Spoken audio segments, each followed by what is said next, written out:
From Harry Hurley Way in the world's playground to the broadcast pioneers of Philadelphia Hall of Fame, you're about to find out why Harry Hurley has been named to the Talkers Magazine list of the 100 most important talk show hosts in the nation. Live from the studios of Town Square Media in Northfield, it's Hurley in the Morning on WPG Talk Radio 95.5 and the WPG Talk Radio app. It is 7 minutes past the hour. Thank you for waking up early in the morning. We begin with Lion Biden. I mean, does he think that he can just say anything and it will not be checked? It will not be challenged? And this is not the first time. So we're going to start right here, right now, and we're going to call this out. Let me make it clear. The president, in name only, Joe Biden, yesterday, I slip every once in a while and call him president because he's not. He's an accident and somebody else is running the show. But not for long. Whew. Man, it's got to end. It just cannot continue any longer. Please make it stop. But Biden keeps lying about the inflation rate when he took office. So he wants to show that there's progress. You know, when I took office, it was 9 point this or that percent. Or rather, he says it was like, I think it's like, he says it was 9.1% when he took office. Let me share with you an entire timeline. When Joe Biden became president of the United States on January 20 of 2021, the U.S. inflation rate was 1.4%. That was Trumponomics. By March, under Biden, it was already up to 2.6.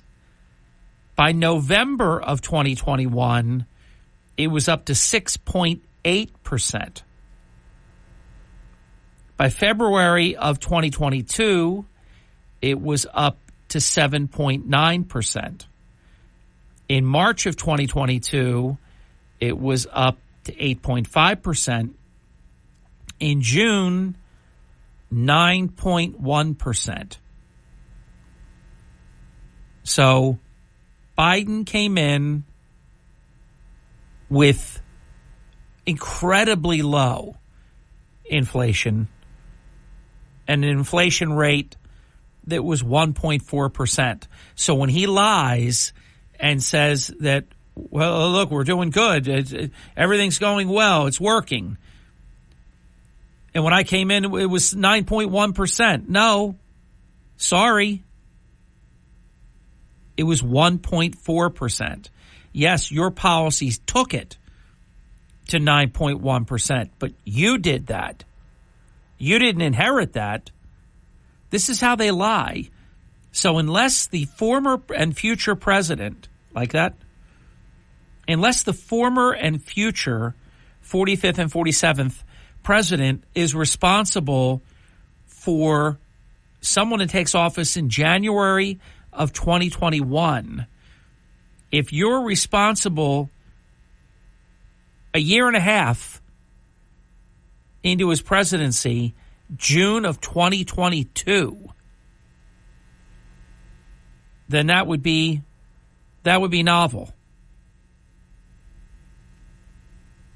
And it keeps going up. And what's going to be interesting today at 8:30, because PPI went up 0.2% yesterday. That's not good. The CPI, the Consumer Price Index, which usually comes out and is announced before the PPI, but for some reason that didn't happen this month, which I don't think is an accident. Look, they already know what the CPI is. They don't get surprised at 8:30 this morning. They know it already. And it's my considered opinion that everything is dramatically worse than what they say it is, and that they just lie and rig to make it as bad as it is. Because you can't completely create a number that's unrealistic and unbelievable. So this is them doing the best they can. Thumb on the scale. So my fellow Republicans and Democrats and independents and unaffiliated citizens of the world, and he'll do it again the next time. That's why I can't wait till Trump can say, hey, Joe, you keep saying that the inflation rate was 9.1% when you became president. No, it was 1.4%. And he continues to make the false claim that inflation was higher when he took office. See how you like this one. The illegals who attacked New York City police officers, you might remember them. They couldn't wait to let him go free, and then they all took off. And then they said, oh, we better go get him back. And they got some of them back, but not all. They have made, this is Fat Bragg again, cushy plea deals for them. Meanwhile, look what they do with President Trump. Literally trying to take his freedom. And do you know that Bragg has still not revealed what the criminal charges are? I don't even believe that this is America anymore. There's no courtroom in America, no judge other than Mershon. Maybe that guy Engoron. I like the way they use him. Michael Cohen's reliable. Judge Engoron thinks so. Oh, really? That zany fool.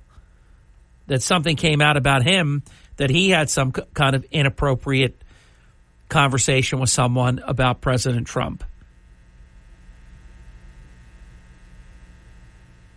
And we'll get to Michael Cohen after the break. Phew. What a piece of work. Just terrible. But can you imagine you are in the 5th week? Tomorrow will conclude 5, tomorrow, because you're not going to be in court on Friday. 5 weeks of this trial, and they still haven't said what the criminal charge is, because there isn't one. This is completely fabrication. And here's not a shocker to me, because I think it's de facto resignation. They know that they have no case. They are closing their case. They will rest with Michael Cohen as their last witness. Usually you try to start strong, end strong, and then you could do something like a zany, goofy witness like Cohen in the middle. But he has no credibility whatsoever, and I don't know that he's going to do it, but he should do it. But I don't trust this Mershon at all. But he's responsible to tell the jury that Michael Cohen is a convicted liar. And if you find anything that he said, the one false in one, false in all.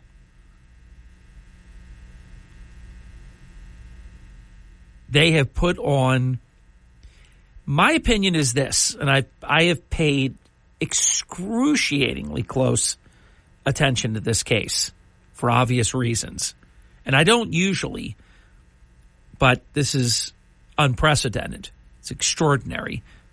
Like the OJ case, when that's what everybody was doing, I was doing other stuff. This is of great significance because they're trying to literally take away the freedom and interfere with the election. And we can't allow that. If they pulled off a jury that will ignore that not a single crime, this is very unusual. It's, again, unprecedented. Not only has there not been a single crime proven, there's nothing but reasonable doubt. And there is no crime. And let's see how this Merchan instructs the jury. Let's see if it even gets to the jury. If we had a credible, honest judge, the moment that President Trump's attorney calls for the case to be dismissed, it's called summary judgment, it would be granted. They have failed to meet their burden. There is no case to present to the jury. Again, what is the crime? There is no crime. 34 counts are 34 checks payable to a Michael Cohen monthly retainer over 34 months, $35,000.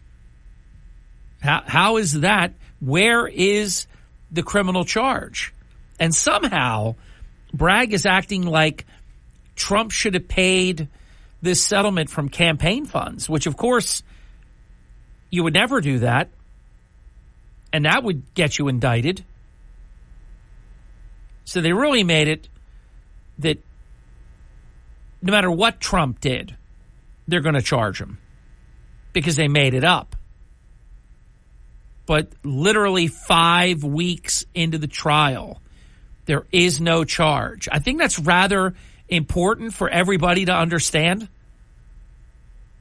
A criminal trial where there's been no charge, and you don't know what the charge is, and you didn't find out who the witnesses were till they sprung them at the last second. Can't prepare. I mean, you talk about a garbage case, and I saw it. Stormy Daniels' testimony was disastrous. Michael Cohen, now he's under cross-examination. He's going to be absolutely eviscerated. His testimony, disastrous for the prosecution. All helpful for President Trump. Of course, unless, keep in mind, you have to also keep in mind, what if none of this matters? What if there's just a jury that will nullify in reverse? Usually nullification is when they acquit. What if they nullify everything and just find him guilty? And out of the 34 counts, which one would you find him guilty of? The first check? The 30th check? The 34th check? So you have to find him guilty of all of them or none of them. The whole thing is a scam, and I'm convinced that they knew they never had a case, so they would just try to hurt Trump and take his time away that you can never get back.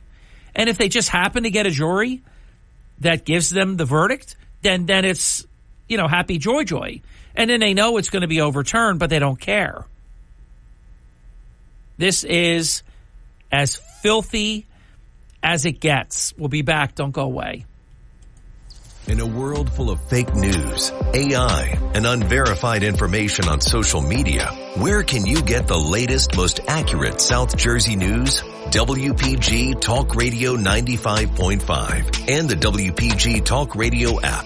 Don't wait for the newspaper to come in the mail. The WPG Talk Radio app is updated around the clock from New Jersey's largest radio news team.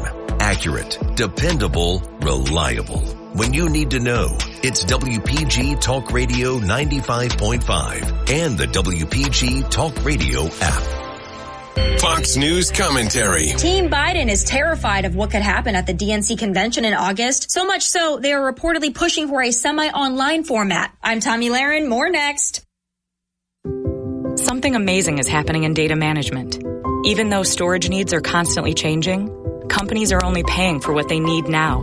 That's because CDW customized a Pure Storage Evergreen One SLA-driven storage-as-a-service solution that delivers enterprise-grade hybrid cloud storage that is effortless, efficient, and evergreen. Simplify storage administration with Pure Storage and CDW. Make amazing happen. Find out more at cdw.com/purestorage.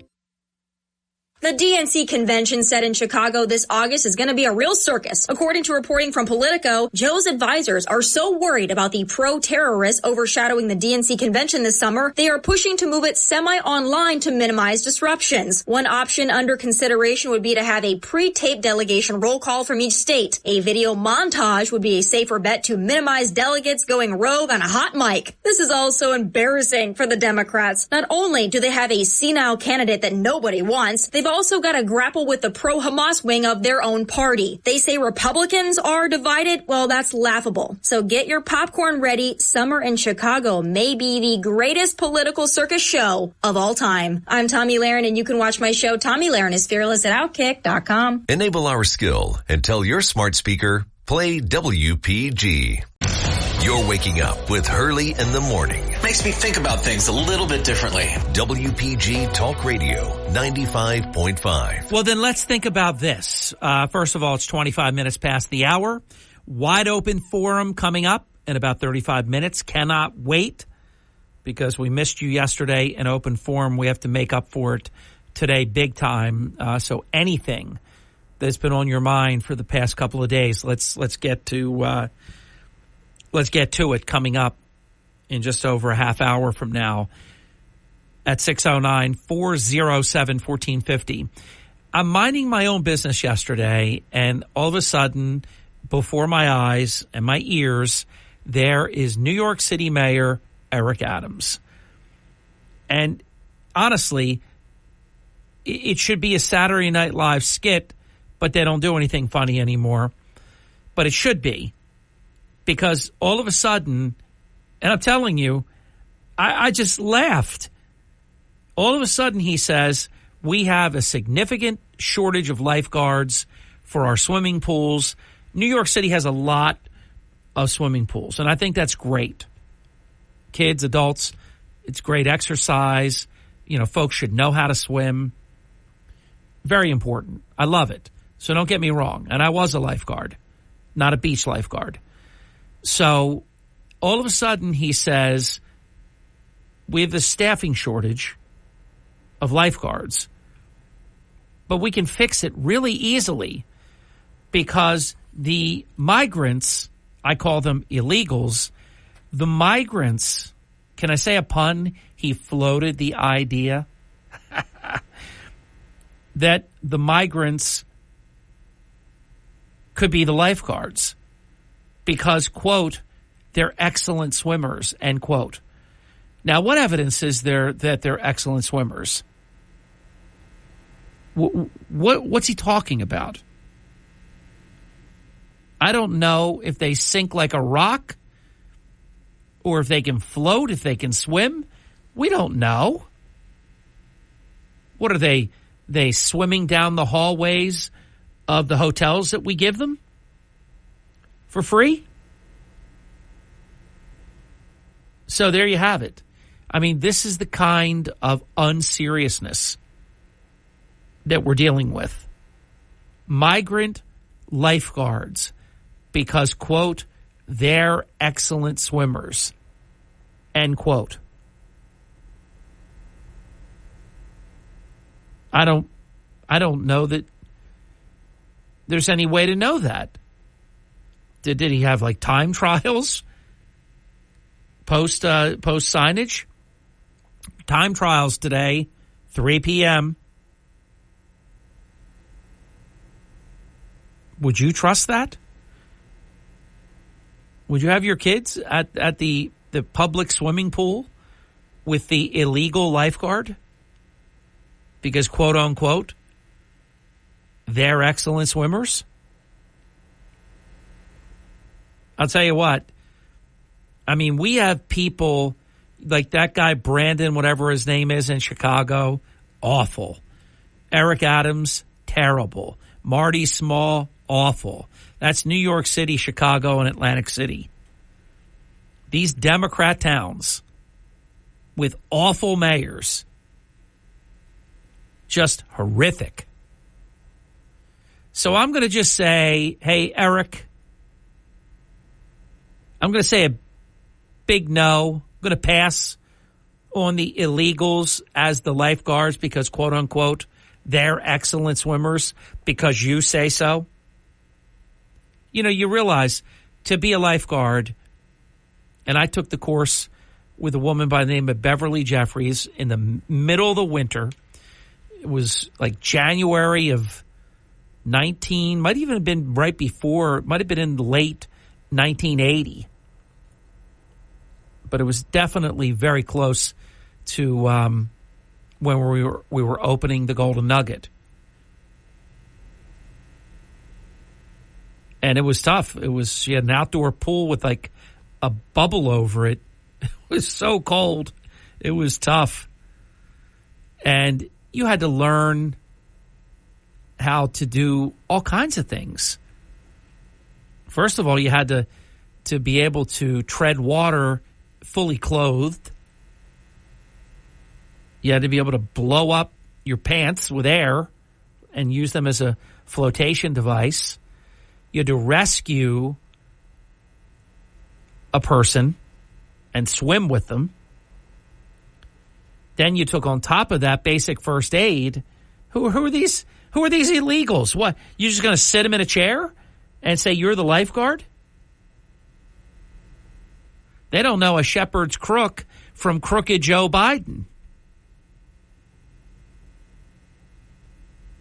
But this is the kind of folks that we have running these failed cities around the country.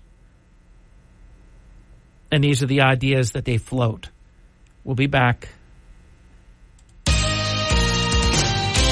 This is the Town Square, New Jersey Info and Weather Network. Thank you. 31 minutes past the hour. Harry Hurley with 3 stories that you can follow on our WPG Talk Radio 95.5 app.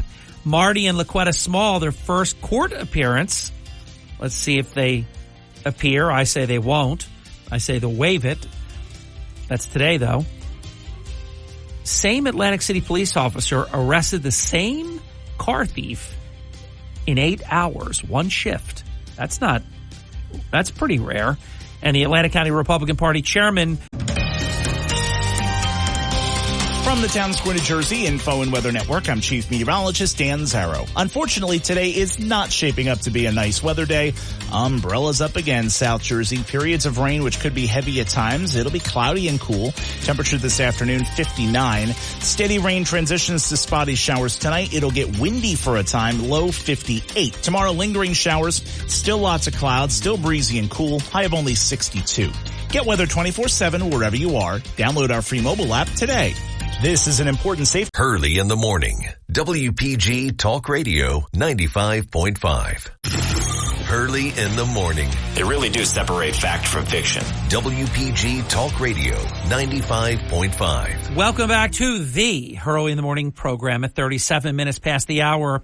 I am utterly pleased, overjoyed to share with you that this portion of our program is brought to us in part by the Virginia Hotel.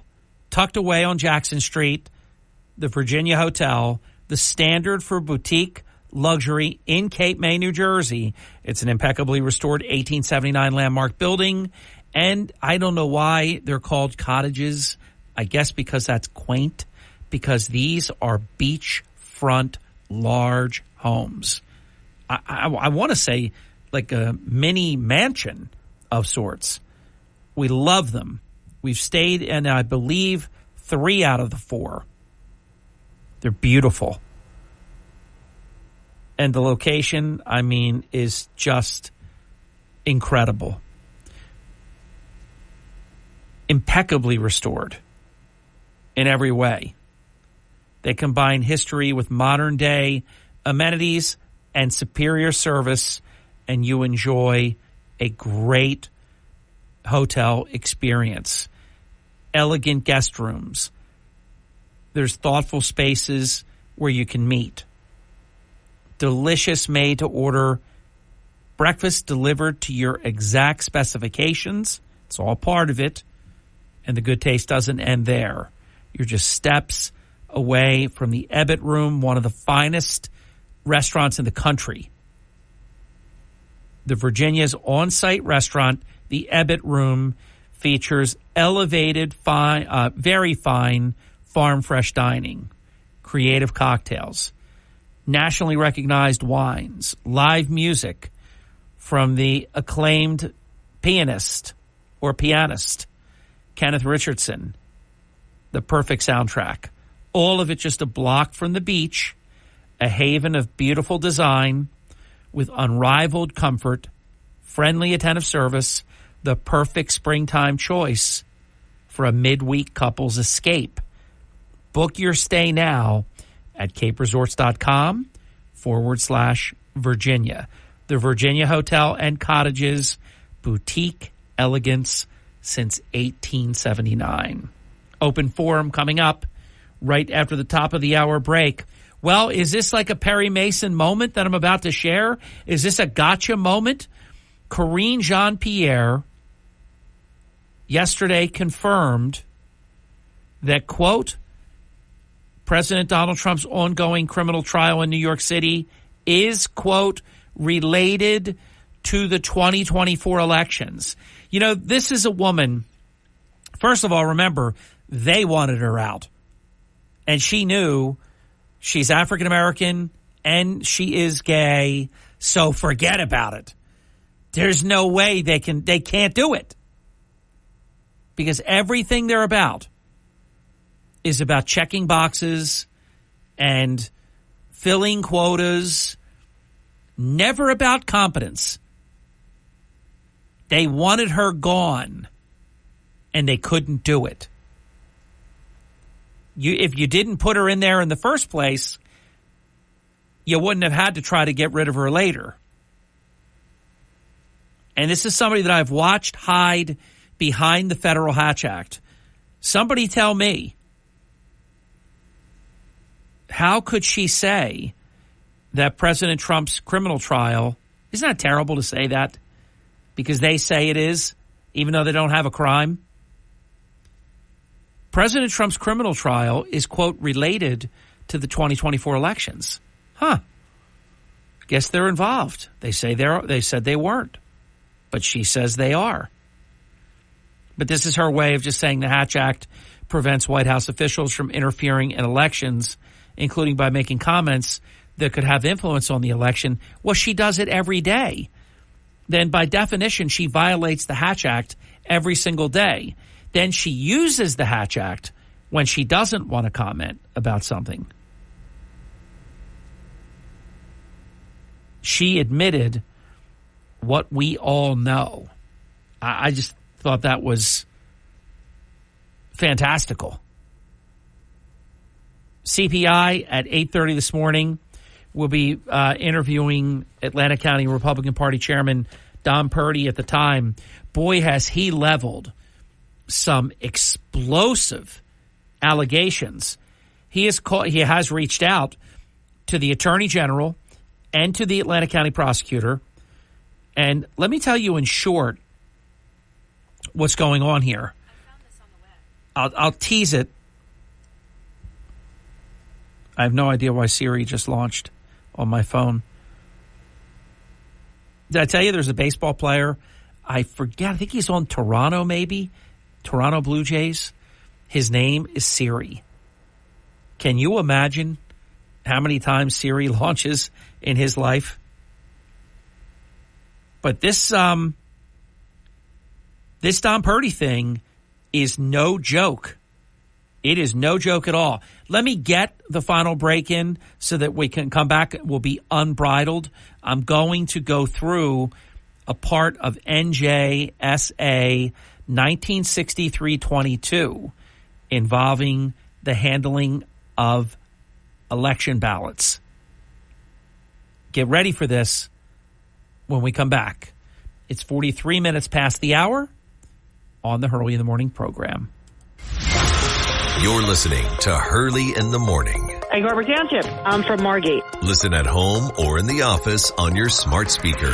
Just say, play WPG. Brigantine. Cape May. Galloway. Hurley in the morning on South Jersey's talk station. WPG Talk Radio 95.5. Starting your day the right way with Hurley in the morning. WPG Talk Radio 95.5 and the WPG Talk Radio app. Starting your day the right way with Hurley in the morning. We need to just listen to the facts. WPG Talk Radio 95.5. And I intend to pound you with them. Welcome back. 49 minutes past the hour. I want to comment about Hunter Biden for a moment. Pivot from where we were right before the break. Because this is interesting. The Democrats, they have gone all in to try to prosecute and convict Trump all over God's creation. And with the exception of this garbage New York trial that even all the Democrats know is garbage. And you can tell by the case they put on that they had no case. Everybody who spoke said nice things about Trump, bad things about Michael Cohen. Now Michael Cohen speaks and says bad things about Trump. All the Democrats know what a garbage trial. So they were trying to get Trump. And honestly, they haven't laid a glove on him because he has found a way, like he always does, to make it work. They were taking him out of play. He got creative. Yesterday they were trying to say that Vivek Ramaswamy and Mike Johnson and, the other folks, Doug Burgum, and there was a member of Congress, Corey, really good. I don't like the beard, but he's really good. We've interviewed him nationally a bunch of times. In fact, we're doing some national work on Friday, incidentally. You'll be able to find me. So they tried to get Trump, and all they did was actually lift him up. They can't believe this. This is why James Carville was just absolutely – he's not the raging Cajun for nothing. He was just losing it, saying it's not working. What we're doing is not working, so we need to do something else, which is exactly right. Look, they never imagined that they could charge President Trump so many different jurisdictions, so many different ways, make this stuff up out of whole cloth. They never imagined that they could do this and that it would not. If you go back in time, who was it? The Mooch. Anthony the Mooch Scaramucci. What a low-life lightweight. Just a bum, in my estimation. He said that President Trump wasn't even going to get out of Iowa. They miscalculate. They don't underestimate. Understand that. That they don't do. But they miscalculate regarding President Trump. And it is because one of the things Harry Hurley Life Coach segment, that I would recommend, don't ever let someone become an individual in your life where you lose perspective and you lose objectivity. Trump makes these Democrats crazy. Pelosi, et al. He drives them absolutely bonkers. So they constantly misrepresent.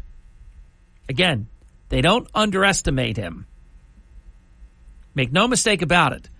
Anybody that's won the presidency is serious competition because it's very, very hard to do. Think about it. Almost everybody that's ever tried has lost. 44, not 45, or rather 45, not 46. Only 45 people in nearly 250 years have succeeded. Think about that. So they don't underestimate him. They misrepresent him. So they were going to get him. The charges alone were going to knock him out. He wasn't even going to be the nominee. Wasn't even going to get out of Iowa. I mean, I could just chapter and verse give you the whole timeline.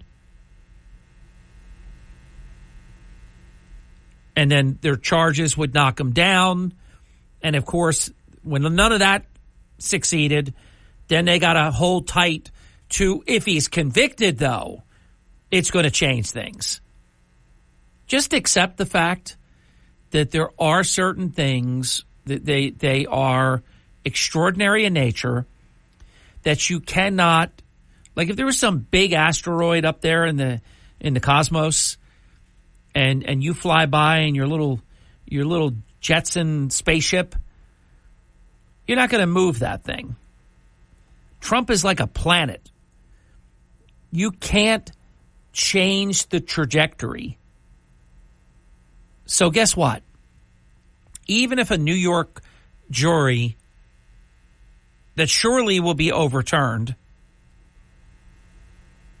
convicts him, which I don't think is going to happen, certainly doesn't deserve to be convicted. Look, the prosecution's done. They'll do a closing summation, but they're done. Their case, they haven't rested, but they have said no more witnesses. They're done. And their case was terrible. But guess who's probably going to be convicted twice before Joe Biden's Democratic National Convention? His son, Hunter Biden. So they try to get Trump. Hunter's been spending all spring trying to get his trials dismissed or delayed. And now you have Judge Mary Ellen Noreika, who told the defense team that no more delays. She said, this is not a complicated case. And there's no way, only jury nullification. There's no way that Hunter shouldn't and won't be convicted. He's charged with 3 felony counts for owning a handgun while addicted to drugs and lying on the form that you have to fill out to purchase it. And you know who got away with it? I'm thinking Bo Bergdahl, but Bo Biden's widow, and I don't even want to get in to the freaky deakiness of Hunter then is with his sister-in-law. You have to admit, this Biden family, this is some pretty messed up stuff. And if the daughter's diary, which evidently she's corroborated some things, but I'm not going to get into that now. I don't have time. But can you imagine if there was a Trump diary, like Biden's daughter's diary, what the media would do with that? But they hide that from the American people. But what I was getting at is Bo Biden's widow took that gun and threw it away in a dumpster. And the Secret Service cleanup crew corruptly protecting these people. Hey, look, you're to protect the person, but not crimes. She didn't get charged, though. You think if you would have dumped a gun in a dumpster, you think you'd get charged? You better believe it. So, look, other than jury nullification, how could Hunter not be convicted? And it's going to happen soon. June 3rd is the start date for the gun trial. And There's video evidence. There's all kinds of evidence from Hunter Biden himself. He's going to convict himself. Abbe Lowell begging, I'm pleading with Your Honor to give me the time to do this, trying to push off the trial into later and later and later. Well, it's over. You're not going to get to push it further, and I feel pretty comfortable saying this. And Hunter lost the other appeal for the tax trial. Hunter Biden is going to be convicted twice before the President Biden Democratic National Convention. How about that? All the while they keep going after Trump, and they're not going to get him. But this is going to happen. And look how long it took.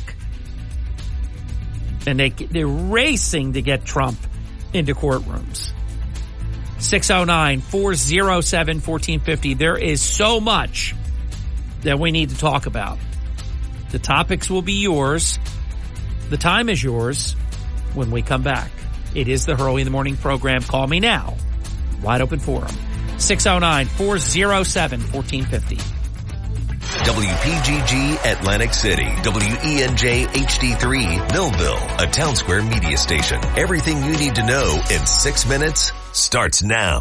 From Harry Hurley Way in the world's playground to the Broadcast Pioneers of Philadelphia Hall of Fame, you're about to find out why Harry Hurley has been named to the Talkers Magazine list of the 100 most important talk show hosts in the nation.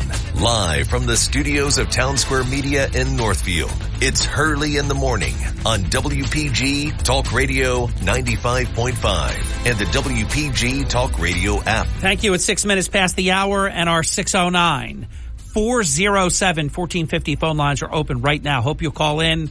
I really do want to take your phone calls all this hour. This is hilarious, what I'm about to share with you. Joe Biden says he doesn't believe the polls. He believes he's winning. So he doesn't believe the polls. But his polling team does admit that Biden needs to improve with African-American voters, Hispanic voters, and young voters, which is exactly what the polls that he doesn't believe says. Okay? This is like Joe Biden saying, when I became president, the inflation rate was 9.1%, and I've got it down now to 3.5%. No, the inflation rate was 1.4% when you became president. I mean, this guy, now we know, look, he has made a career. I'm not trying to be unkind. He is a liar, a congenital liar. He is a plagiarist, a serial plagiarist, and he is just completely dishonest in a number of different ways. So this is what we're going to listen to? His bizarro world that he lives in? But I think that is just hysterical. I don't believe the polls. The polls are wrong. But I do believe we need to improve with African-American voters, Hispanic voters, and young voters, which is exactly what the polls that I don't believe say. This is what we're up against.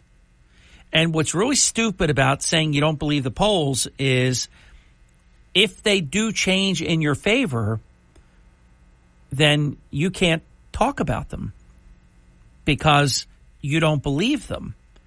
You can't only believe them when you like them. 609-407-1450, an open phone line. You're on deck. Hang in there. You are up. Go right ahead. Welcome to the program. Good morning. Hi. Good morning, Harry. Harry, a little while ago in your prior segment, you said that you were going to expound about the problem with the ballots here in Atlantic County. Yes, and I pivoted to Hunter Biden. And what I was going to say with respect to that, my friend, is Don Purdy himself will be here. Curtis Bashaw, less than an hour from now, will be with us for 15 minutes. at the beginning of the 8 o'clock hour. And then the Atlantic County Republican Party Chairman, Don Purdy, will be our guest beginning at about 8:25 after the 8:20 break. Let me share one thing, though, with you because you asked. The chairman is alleging that more than 2,700 ballots have been opened by the Atlantic County Board of Elections clerk and staff. So he is citing NJSA 1963-22 with respect to ballots are not to be opened until 5 days before the election. That's May 30th. Certainly not where we are right now by the calendar. So Purdy is asking the Attorney General and the Atlantic County Prosecutor's Office to investigate why are they doing this. And he is calling for the Atlantic County Board of Elections clerk to be removed. Would those ballots be physically at the Board of Elections to where they could physically see the open ballot? Well, that's the point. There's a thing called you zip and strip, and you zip one side. They've evidently zipped both sides, and yes, I've been told that ballots have fallen out. So I think affirmative to what you said. To what degree, we'll see what Chairman Purdy says. And I think we should leave it at that. I did write an article about it late last night, or at least late for me, when you get up at 2 a.m. It was about 8 o'clock last night that I filed the piece. So there's stuff there on it as well. But Purdy will fill all that in about an hour. Thank you, Harry. You're welcome. Thank you very much. You're welcome, my friend. See ya. Bye, Eric. 609-407-1450. I mean, you believe this stuff? I mean, you got to admit, we are living in crazy times. Welcome to Hurley in the Morning. You're on the air. Good morning, Harry. It's a great day in the city of Brigantine. Let's keep it that way. Boy, wait till Nancy Pelosi and Jerry Nadler find out that Eric Adams wants to take away their fruit pickers and use them as lifeguards. Yeah, because, after all, according to Eric Adams, who evidently is an Olympic swimming coach, they're all great swimmers. Yeah. Well, let's pivot. I just wanted to toss that out. So I heard your list of inflation as it progressed during the Biden regime. Yes. Found that very interesting. I wanted to add to what you said. Also remember that on May 7th of 2021, Janet Yellen said that inflation that we were experiencing was a transitory thing and that, quote, I really doubt that we're going to see an inflationary cycle. That same Janet Yellen in March of this year, just a couple of months ago now, said, quote, I regret saying it was transitory. It has come down, but I think transitory means a few weeks or months to most people. Okay? And but as you know, though, I mean, this is this administration. Joe Biden said that, we're with Israel. We will always be with Israel. And then one day later, he stuck him in the neck. So these are just bad, incompetent people. Harry, remember, while all this was going on with the inflation, remember, too, that the Biden regime tried to redefine the meaning of the term recession. Remember that. Oh, they didn't try. They succeeded. I mean, they succeeded in not even conning. The willful Democrat media went along with it. For everybody listening, we have for generations accepted that 2 consecutive quarters of negative GDP, meaning no growth, negative GDP, constitutes a recession. That was even in the dictionary. Now, this is really supernatural stuff. The dictionary changed the meaning of recession to assist Biden. This, my friend, is the level of the corrupt nation that we now live in. So other nations, like you take the United Kingdom, they emerge from a mild recession, and now they're actually lowering interest rates. And Chuck Malamut delivered a great update on what's going on there. We always, previous to this clown, led the world. We would be the first to be doing something like that, but we're not. because they're so crooked that they didn't even acknowledge that we had a recession. So how do you fix something that you don't even acknowledge happened? So unfortunately, we've been left to languish with this high inflation and all these problems rather than just acknowledge that we had a mild recession, and then you come out of the recession, and recessions until now, because they didn't acknowledge that we had one, are always followed by robust growth. But we were cheated out of that. But Andy, I have to tell you, out of the whole thing, the thing that amazes me the most is that the dictionary changed the definition of what a recession is. Again, because they're all in cahoots. Textbooks, dictionaries, you name it. So, I mean, I'm exasperated by it all. It really is breathtaking. How much time do we have, Harry? Well, let me take the break, and then we have plenty of time. Hold on. Don't go away. It is the Hurley in the Morning program. We believe in pursuing the truth in broadcasting. It's what we do. Hurley in the Morning. Harry Hurley is the only person on the radio who isn't afraid to speak the truth about what's really happening in Atlantic City. Yep. WPG Talk Radio 95.5. Your morning cup of Sean. This is the Sean Hannity Morning Minute. And Blanche pressing Cohn to say that he lied to them about the Trump organization's proposal to build a Trump-branded skyscraper in Moscow. Cohn replied, yes, the information I gave was not accurate. The Trump's lawyer says, was it a lie? Well, I don't know if I would characterize it as a lie. It was inaccurate. Okay, was it a lie? It wasn't a lie. It wasn't truthful. If you want me to call it a lie, we can call it a lie. I believe the information I gave them is inaccurate. So you're not testifying it's a lie. Sure, I'll say it's a lie. I mean, just imagine if you're a witness. I mean, if you're on the jury and the witness is acting this way. The conservative underground meets later today on the Sean Hannity Show. Hey guys, breaking news. Did you hear that gold hit an all-time high? And based on market analysis, it could soar even higher. With inflation increasing, global tensions escalating, and central banks buying gold at record levels, the gold boom could skyrocket to over $7,000 an ounce. In fact, experts claim that the gold investing madness is just getting started. And that's why we partnered with the highest rated gold company, Goldco. They have earned over 5,000 five-star reviews from tens of thousands of happy customers who have diversified their savings with gold and silver. Today, Goldco is offering you up to 8 years in free IRA fees plus 8% instant match in bonus silver with a qualified account.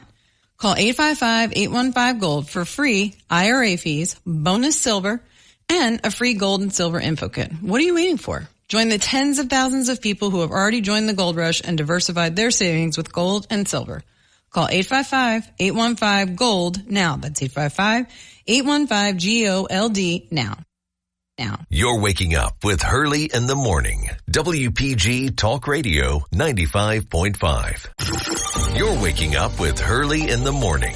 I'm looking for trustworthy news. WPG Talk Radio 95.5. 20 minutes past the hour. We continue our phone call with Jacques Andrew Brigantine.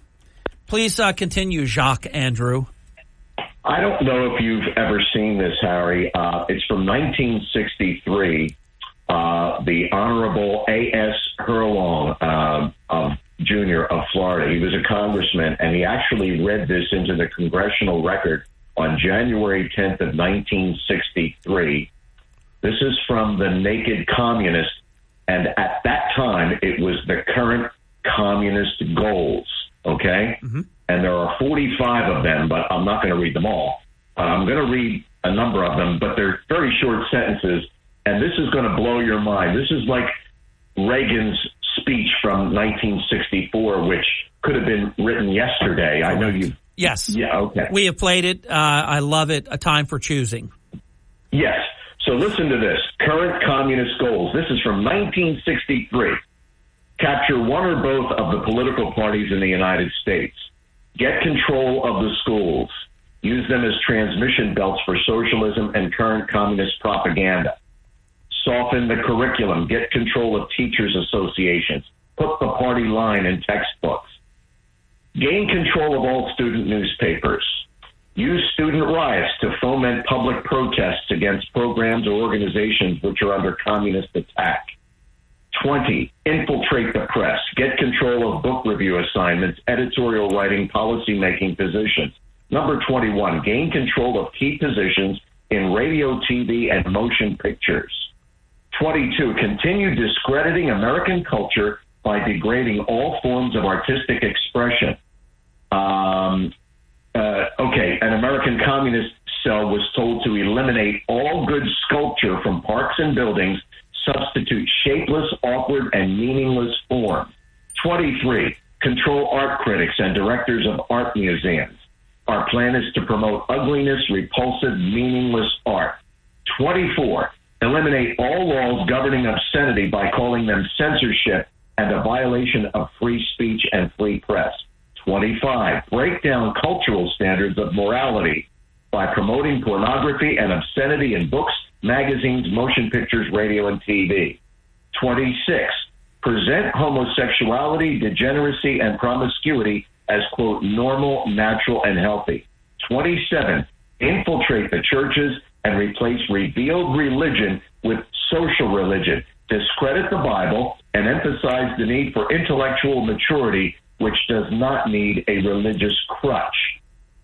They get better, Harry. 28, eliminate prayer or any phase of religious expression in the schools on the ground that it violates the principle of separation of church and state. 29, discredit the American Constitution by calling it inadequate, old-fashioned, out of step with modern needs, a hindrance to cooperation between nations on a worldwide basis. 30, discredit the American founding fathers, present them as selfish aristocrats who had no concern for the common man. 31, belittle all forms of American culture and discourage the teaching of American history on the ground that it was only a minor part of the big picture. Give more emphasis. Okay. Number 32, support any socialist movement to give centralized control over any part of the culture. 33, eliminate all laws or procedures which interfere with the operation of the communist apparatus. 34, eliminate the House Committee on Un-American Activities. 35, discredit and eventually dismantle the FBI. This is unbelievable. 36, infiltrate and gain control of more unions. 37, infiltrate and gain control of big business. 38, transfer some of the powers of arrest from the police to social agencies. Treat all behavioral problems as psychiatric disorders which no one but psychiatrists can understand or treat. 39, we're almost done. Dominate the psychiatric profession and use mental health laws as a means of gaining coercive control over those who oppose communist goals. 40, discredit the family as an institution, encourage promiscuity and easy divorce. 41, emphasize the need to raise children away from the negative influence of parents. Attribute prejudice. This is unbelievable. There's 4 more. Attribute prejudices, mental blocks, and retarding of children to suppressive influence of parents. 42, create the impression that violence and insurrection are legitimate aspects of the American tradition, that students and special interest groups should rise up and use united force to solve economic, political, or social problems. We're in the home stretch. 43, overthrow all colonial governments before native populations are ready for self-government. Okay, the other ones don't really count too much, but I mean, those things, this could have been written like a week ago. Well, here's as I'm listening to you say this, every single one made me have this feeling that they did all these things, the Democrats, and that somebody just wrote that to mirror what they've already done. If that predates everything they've done, that is their blueprint for everything that they've done. And a guest listener wrote in, you were maybe about halfway through the list that you shared, wrote in, "This is petrifying to listen to." Yes. Well, it was read that this A.S. Furlong of Florida, this congressman, read this into the congressional record 61 years ago. And you remember at that time, they said that we're going to beat you from within. Yeah. It wasn't going to be, Harry, it's not going to take bombs to destroy us. It's not going to take an invasion we have the invasion, but I mean, it is. Yeah, I mean, Khrushchev said it in the 60s, early 60s, that we would be destroyed from within. That list has been achieved by the Democrats. I'm going to send this to you via email. Yeah, I'd like to have it. Yeah. So whenever I hear something that I never heard before, I'm always skeptical, because those words so eerily mirror what the Democrats have done that it looks like a put on that they did these things and then after the fact wrote the playbook. That's how much it mirrors what they've done. It is scary. Well, President Trump is the person. I want to ask you this. Do you believe McCarthy was right, Senator McCarthy, back in the day? Well, he was more right than he was wrong. Obviously, his approach, and of course, if you want to destroy the message, you destroy the messenger. So they made him an action verb. I mean, they made him completely unacceptable in society. So it's always a tough question to deal with because his reputation was so incredibly destroyed. Well, so it's almost like it's happening to Trump now. Yeah. Here's a man 65, 70 years ago who was shouting from the mountaintops what was happening. And like you said, they had to silence him. They had to destroy him. They had to destroy his reputation. Here we have another man who's exposing the swamp. I mean, did you, Harry, in your wildest imagination, dream that things were as bad as they are in Washington, D.C. and with this government? Well, I always said that we're going to see things we've never seen before. So when you haven't seen them, you don't really know what it's going to be. Putting Trump on trial in all these different jurisdictions with lawfare and judge shopping and all these horrifically bad corrupt prosecutors. I mean, this is next level stuff. But I'm never surprised because there's no low for these people. Did you notice President Trump yesterday? There's one image of him, and he seems to have a bit of a smile, like he knows that they've got nothing. I mean, Trump shouldn't testify. No. They shouldn't present a defense because they let those people hang themselves. Now, what you do is you give a really kick-ass closing summation where you say that the defendant has not committed any crime and no crime has even been introduced to this court. I mean, I want to see what Judge Merchan is going to do by way of jury instructions. Or will he accept when the defense makes a motion to dismiss it on summary judgment? Will he dismiss it? I say he will not, because if you look at his track record, why would he do the right thing now?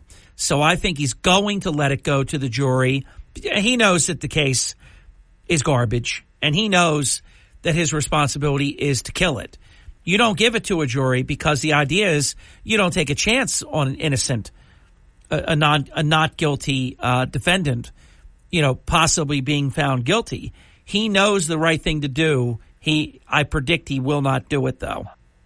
I'm going to wrap this up in just one more minute. So I'm going to give you something. You can use this when you're on the air and when you're on Fox. You don't have to give me credit. But their two star witnesses are Stormy and Smarmy. Oh, that's good. Well, hey, look, they were awful I mean, both of them one should not even. Michael Cohen should be a witness. Stormy Daniels never should have been a witness. But let me ask you this, Harry. So the whole purpose of this is to have Trump labeled a felon because that's a bad thing, and it might keep people from voting for him. Let's say that's true. Michael Cohen is already a convicted felon. So if being a felon is a bad thing, then why is it a good thing when Michael Cohen's a felon? Well, here's why. Just like with the mob, if you will, you do have bad guys that testify against people, and jurors do believe them and have convicted defendants on the testimony of convicted criminals. That's basically what their argument's going to be. Yes, Michael Cohen. Look, before they even got to cross-examination, the prosecution brought out all these things about Cohen, convicted of this, convicted of that, because they tried to just, soften it all with the jurors. Yes, he is convicted of this, and yes, he did commit perjury, and, all this. I mean, we had a federal judge 2 weeks ago call Michael Cohen a serial perjurer. Oh, yeah. How is this man, Harry, allowed to market T-shirts with a picture of Trump in an orange jumpsuit behind bars while several of these prosecutors ran on getting how? Well, because in America there is freedom of speech unless you're Trump, and then they take it away from you. I've always tried to remind our audience, Andy, the gag order rule is supposed to protect the defendant. It's not to be used as a weapon against the defendant. But Merchan, in my opinion, is a corrupt, dirty judge. So he's done just the opposite. It's just like these fast trials. The right to a speedy trial is not to be weaponized against a defendant. A defendant is to have the right to say to a court, look, I've got 10 million documents I have to go over. I need more time. And they're supposed to get more time. So they have turned everything backwards that's supposed to be in the benefit of a defendant, and they have used it against the defendant. My head's spinning. I know. My head. But what I said is true, though. I know. That's why my head's spinning. All right. We'll say goodbye. I want you to take dizzy pills. See you, Andy. Bye. See ya. We'll be back. Don't go away. This is the Hurley in the Morning program. You can jump in. Right now would be a good time at 609-407-1450. Curtis Bashaw, United States Senate candidate for New Jersey, in 30 minutes. And then the Atlantic County Republican Party Chairman Don Purdy. And boy, I'll tell you what, he's not messing around. He has reached out to the Attorney General of New Jersey, to the Atlantic County prosecutor, and he wants a criminal investigation into more than 2,700 ballots that have been opened by Democrats at the Atlantic County Board of Election. Purdy coming up in about an hour and 15 minutes. This is the Town Square, New Jersey Info and Weather Network. Thank you. I'm Harry Hurley, and I have 3 stories that you can follow right now on our WPG Talk Radio 95.5 app. Marty and LaQuetta Small, their first criminal court appearance is today. Will they do as Constance Days Chapman did a couple of weeks ago? Will they waive that appearance? I say they will. Same Atlantic City police officer arrested the same suspected car thief in one shift, in 8 hours. And the Atlantic County Republican Party Chairman Don Purdy wants a... From the Town Square, New Jersey Info and Weather Network, I'm Chief Meteorologist Dan Zarrow. Another wet start to another wet day. Total rainfall across South Jersey may exceed an inch today. Periods of rain heavy at times. It'll start to break apart a bit this afternoon. Cloudy and cool, temperatures stuck around 59. Steady rain transitions to spotty showers tonight, becoming windy, low 58. Lots of clouds, still breezy, and lingering showers around tomorrow, high of 62. Get weather 24/7 wherever you are. Download our free mobile app today. New Jersey voters, You're waking up with Hurley in the morning on South Jersey's talk station, WPG Talk Radio 95.5. Hurley in the morning. They always have great conversation. WPG Talk Radio 95.5. All right, I got to do this. It's going to take a couple of precious moments that I don't really have because there's something locally that I do want to share with you. And it's going to be sort of a poster child for catch and release, and that the stupid bail reforms that have happened are just disastrous. So I'm minding my own business, and I always check during breaks emails that come in, social media messages that come in, text messages that come in. So I get a digital contact from someone. They didn't say who they are, and they basically, I'll paraphrase it, they basically say that I'm not telling the truth about Joe Biden and the inflation rate and the timeline of his presidency. They worded it a little bit differently than that, but that's what they wrote. So I'm lying. I mean, how do you respond? So I don't. If somebody writes me and it's sincere, and I know the difference between liars who lie about lying and people that just disagree with me. And I have no problem with that. Anybody that knows me, if you have a split decision with me, you're usually the longest call of the day. I like to have dialogue. But when you write me and tell me I'm lying, when I am citing unambiguous facts, provable facts. So this person says that Biden inherited high inflation. And if I thought they were a serious person, I would try to help them. No, Biden inherited 1.4%. Jack, just go do your homework. Don't call me a liar. I'm the truth in broadcasting. The inflation rate was 1.4% in January of 2021. That is immovable. It is unambiguous. It is what it is. Biden took it over the next 18 months to June of 2022 to 9.1% because Bidenomics sucks. He sucks. He's always been terrible. Terrible senator, terrible committee chair, terrible vice president, terrible president. Wrong about everything. Just look. Don't call me a liar because you want to defend the indefensible. It was not high inflation when Joe Biden became president. It was incredibly low. If you could be at 1.4%, you would take that for the rest of eternity. But he took it from 1.4 to 2.6 to 6.8 to 7.9 to 8.5 to 9.1. And that is a stubborn and persistent fact. Now, after our final break, so thank you for writing me, and thank you for the opportunity to demonstrate how wrong you were. When we come back, Dateline Atlantic City after this on the Hurley in the Morning program.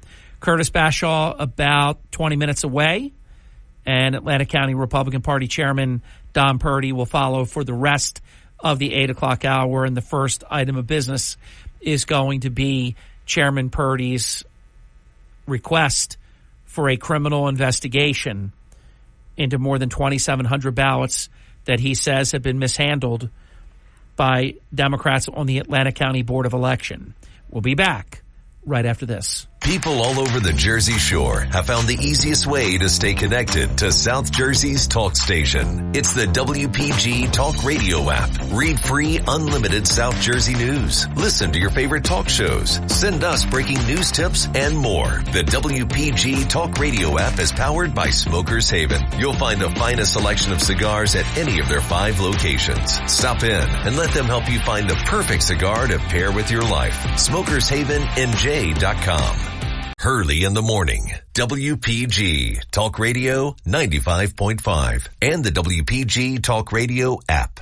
Hurley in the morning. It tends to make me feel a little bit more intelligent. WPG Talk Radio 95.5.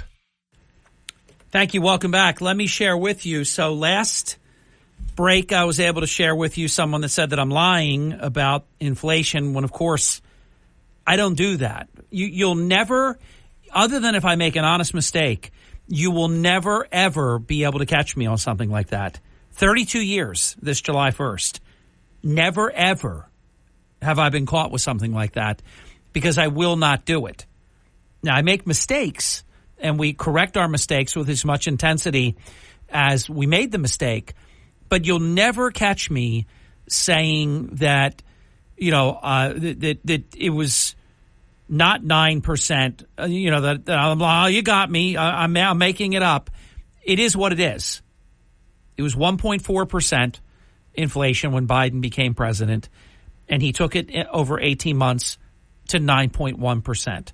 It's a fact, and you can lie, and if that makes you feel good, then, if that's your masseuse, your masseur, it's your massage to lie like that, then, go to the spa, have a spa day in your own fantasy world. But this is what happened, whether you like it or not. This is also what happened. Now, I'm not going to own every one of these numbers, but it's from a gentle lady listener. I have seen this over the years. This reads, and when I look at the numbers, everything looks pretty good to me. But I'm just sharing with you what I received from a gentle lady listener. I am making this post so it will show back up as a future memory on my timeline. Today is 3 days after the 2020 election. Gasoline is currently $2.10 to $2.20 per gallon. Interest rates are 2.65% for a 30-year mortgage. The stock market closed at 27,848. That would be the Dow. Even though we have been fighting COVID-19 for 9 months. Our GDP growth for the third quarter was 3.3%. We had the best economy ever until COVID, and it is recovering well. We have not had any new wars or conflicts in the last 4 years. North Korea has been under control and has not been testing any missiles. ISIS has not been heard from in over 3 years. The housing market is the strongest that it has been in over 20 years. Homes have appreciated at an unbelievable rate and sell within hours of going on the market with multiple offers. I hope our new leadership can build on these things and can keep them going. But if I were a betting person, it would be that the only place we will see these results will be in this post. And it said, keep a copy to compare it later. And this is dated 11/6/2020. We will compare this time next year. Now we've done it almost 4 years later. I copied and pasted this. You should too. So that is, if those numbers are not exact, they're right in the ballpark. That is how it used to be.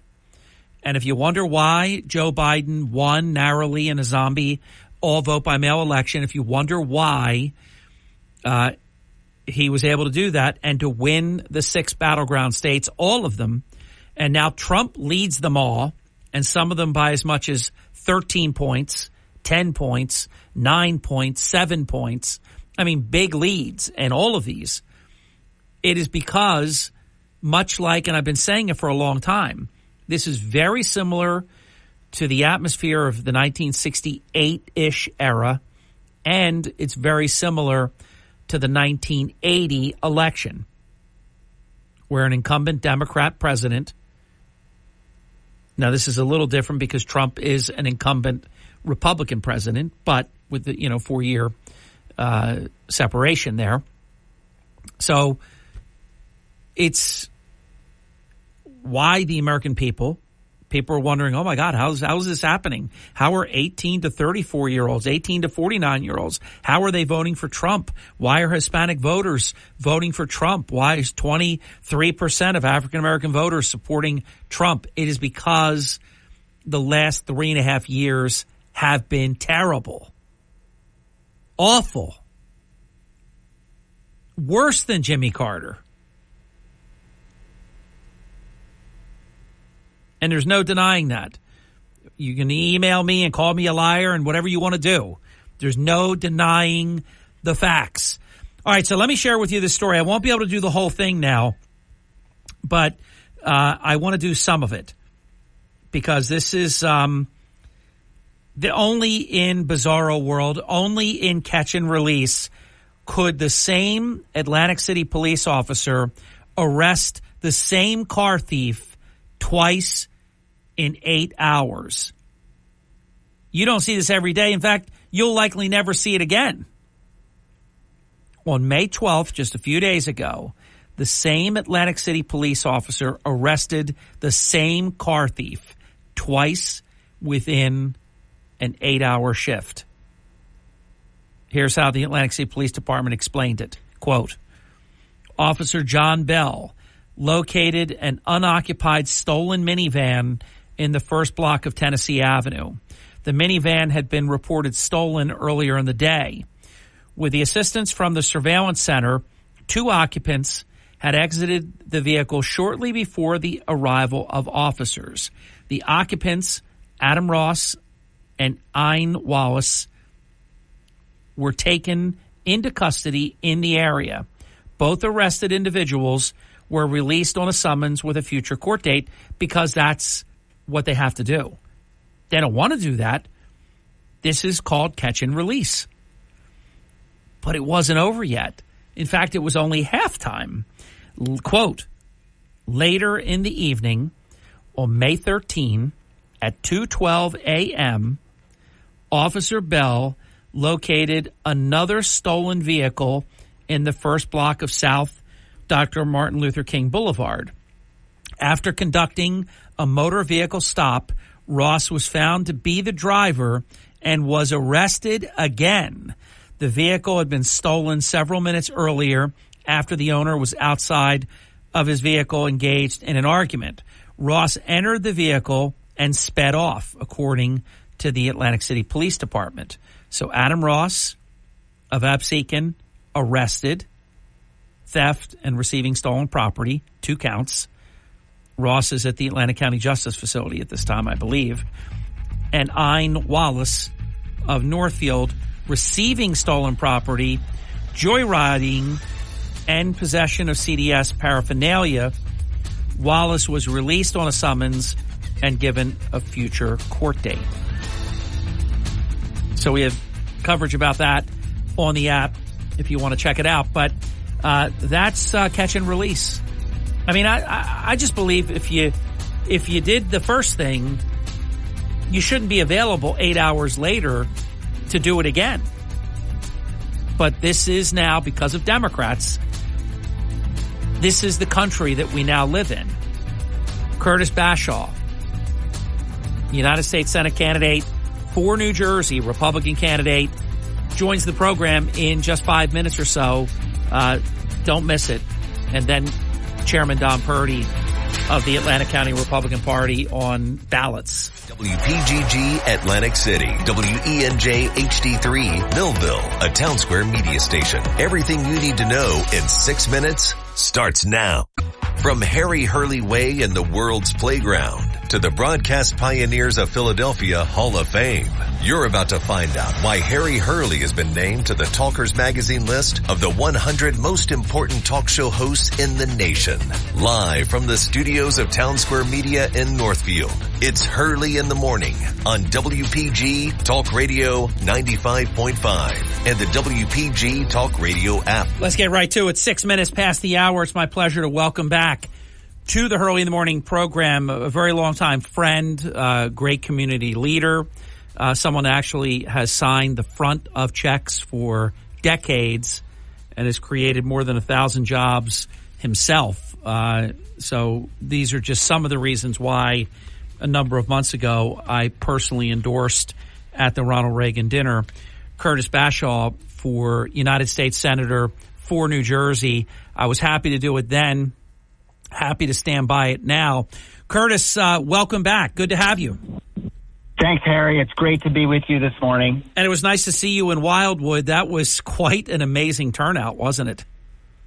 We had a great day in Wildwood, honestly, on the boardwalk campaigning. The energy, the crowds, the enthusiasm was really invigorating. And, of course, the weather had held out in a beautiful way. Without a doubt. So let's talk about what also happened when President Trump made an endorsement in Wildwood. What are your thoughts about all that? Well, my thoughts are pretty simple. Both Christine and I support President Trump. I, as you know, believe he's been vindicated on so many issues. And with the pattern of chaos under Joe Biden between the Afghanistan withdrawal, the Russian attack on Ukraine, Hamas attacking Israel, a completely wide open border, and chaos on campuses, we need new leadership. That's why I'm supporting President Trump. President Trump had to pick between two folks that were both supporting him, and he picked his longtime employee's spouse.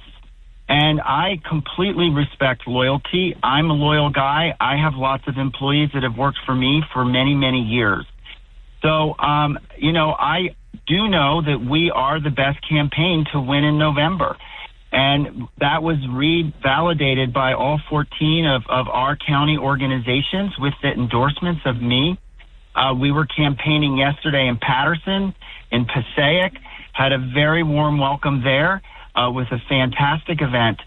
So we're the front runner in this race. We're running hard. We're the only campaign. My opponent skipped South Jersey. She didn't come to Atlantic Convention. She didn't come to Cape May. She didn't come to Cumberland. She didn't come to Salem. She didn't participate in the screening committee in Gloucester. She didn't show up down here. We've shown up, Harry, in every single county of this state. We were in Sussex last week, Bergen, Passaic, Essex, Union, and we are working the entire state. We have a statewide campaign infrastructure, and I believe we've won this on the merits, earning the hearts and soul of New Jerseyans at over 120 events since the conventions ended in March. And we're having a great time. We're working hard and moving forward. See, that's to your credit. You didn't seed any area of the state. You didn't pick, winners and losers. You took your message everywhere.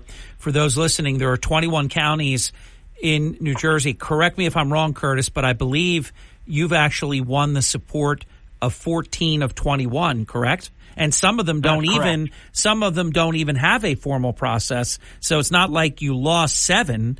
Some of them don't even have a regular Republican line, but you have the support of 14 of 21, correct? That's correct. Yes. We worked very hard and went across the state, and we won the endorsements of 14 county organizations. It's a big deal because with that comes their support, and where they have this in their operating rules gives you the regular Republican line. So it's a very big deal. Those joining us, we're visiting with Curtis Bashaw, Chairman, Chief Executive Officer, Cape Resorts Group, Cape Advisors, owner of Congress Hall, the Virginia, the Beach Plum Farms, and much more, including the Prydwen, which I cannot wait. I speak about it, so I know a lot about it, but I cannot wait to visit there because on the east end of New York, there's an island that literally Curtis has done it again, like he did with Congress Hall. The Prydwen and this location in the east end of New York, you actually, Curtis, let me talk shop for a second here and not Curtis Bashaw for United States Senate for New Jersey. That looks like you stepped back in time, doesn't it? It's a fantastic property built on a bluff overlooking the Southold Bay on an island called Shelter Island. The property was built in 1927 and has been in the same family since the 1960s. And 5 years ago, we partnered with them and helped renovate that property, bringing it back to just its very simple summer classic pleasures. It's a beautiful spot. There's 2 docks, boating. There's a swimming pool, tennis courts, set on 7 acres. It's fantastic. Yeah, I think it's like cabins. I think it's like our own Mackinac Island type of thing. So the Prydwen Hotel and Cottages, really, really something to check out, and I'll talk more about that later in the program because we're going to speak about that today. So, Curtis, in terms of the race, how do you feel it's going right now? Well, having won those conventions with the support, understand those conventions represent 10,500 New Jersey duly elected committee people. That's who we started this campaign talking to. And now it's gone to all Republican primary voters and, quite frankly, lots of independents. We've seen people change their registration to support us in this primary. And the energy around the hungry for change is palpable. The four issues that stand out that just do not go away, they're giant strobe lights, are this open border. The New Jerseyans are tired of it. The lack of support for law enforcement, the insidious inflation that no matter what the Biden administration says about how the economy's good, it's not good around the kitchen tables of New Jerseyans. They see the grocery basket. They know their energy costs are high, in part because we haven't maintained our energy independence under Joe Biden. And we're living in fear of what happens if these Murphy windmills destroy our shore economy and environment and raise our energy prices. And the last thing, Harry, is parental rights. All over New Jersey, New Jerseyans are frustrated, horrified, in fact, that schools are keeping secrets from parents about their children. Yeah. And this is not a partisan issue. This is across the board. So our campaign intends to leverage that against the very, very liberal Andy Kim, who is going to represent the Democrats in this general Senate campaign election. He just voted no on the anti-Semitism bill. He hasn't spoken up in any meaningful way about Israel as it relates to what's going on. And, you know, the guy in 3 terms has passed 2 bills, and he's asking for a promotion. Yet he's voted with the squad and Joe Biden every single time. So we believe that when we tell our story as a job creator, someone who's made a payroll every 2 weeks, lived by a budget, built their business brick by brick to over 1,000 employees, I work for the people that work for me. And collectively, our enterprise is on the front lines of the economy. We generate money every 2 weeks to pay 1,000 people. Think about the car payments, the rent payments, the mortgage payments that depend upon that. Andy Kim has done no such thing. He has sat there in his ivory tower, the Rhodes Scholarship, working for the U.S. government, collecting a government paycheck, and now he's going to opine on what we should and should not do in our businesses. I want to unshackle small business from this overregulation. And when New Jerseyans see the contrast between myself and Andy Kim this fall, they're going to pull for us. And we're going to win this this U.S. Senate seat back. In the meantime, I have a primary, Harry, on June 4th. And we need people to stand up who are voting for New Jersey and what's best for New Jersey in this Senate race. I am the only candidate that can win. We are outperforming on the merits.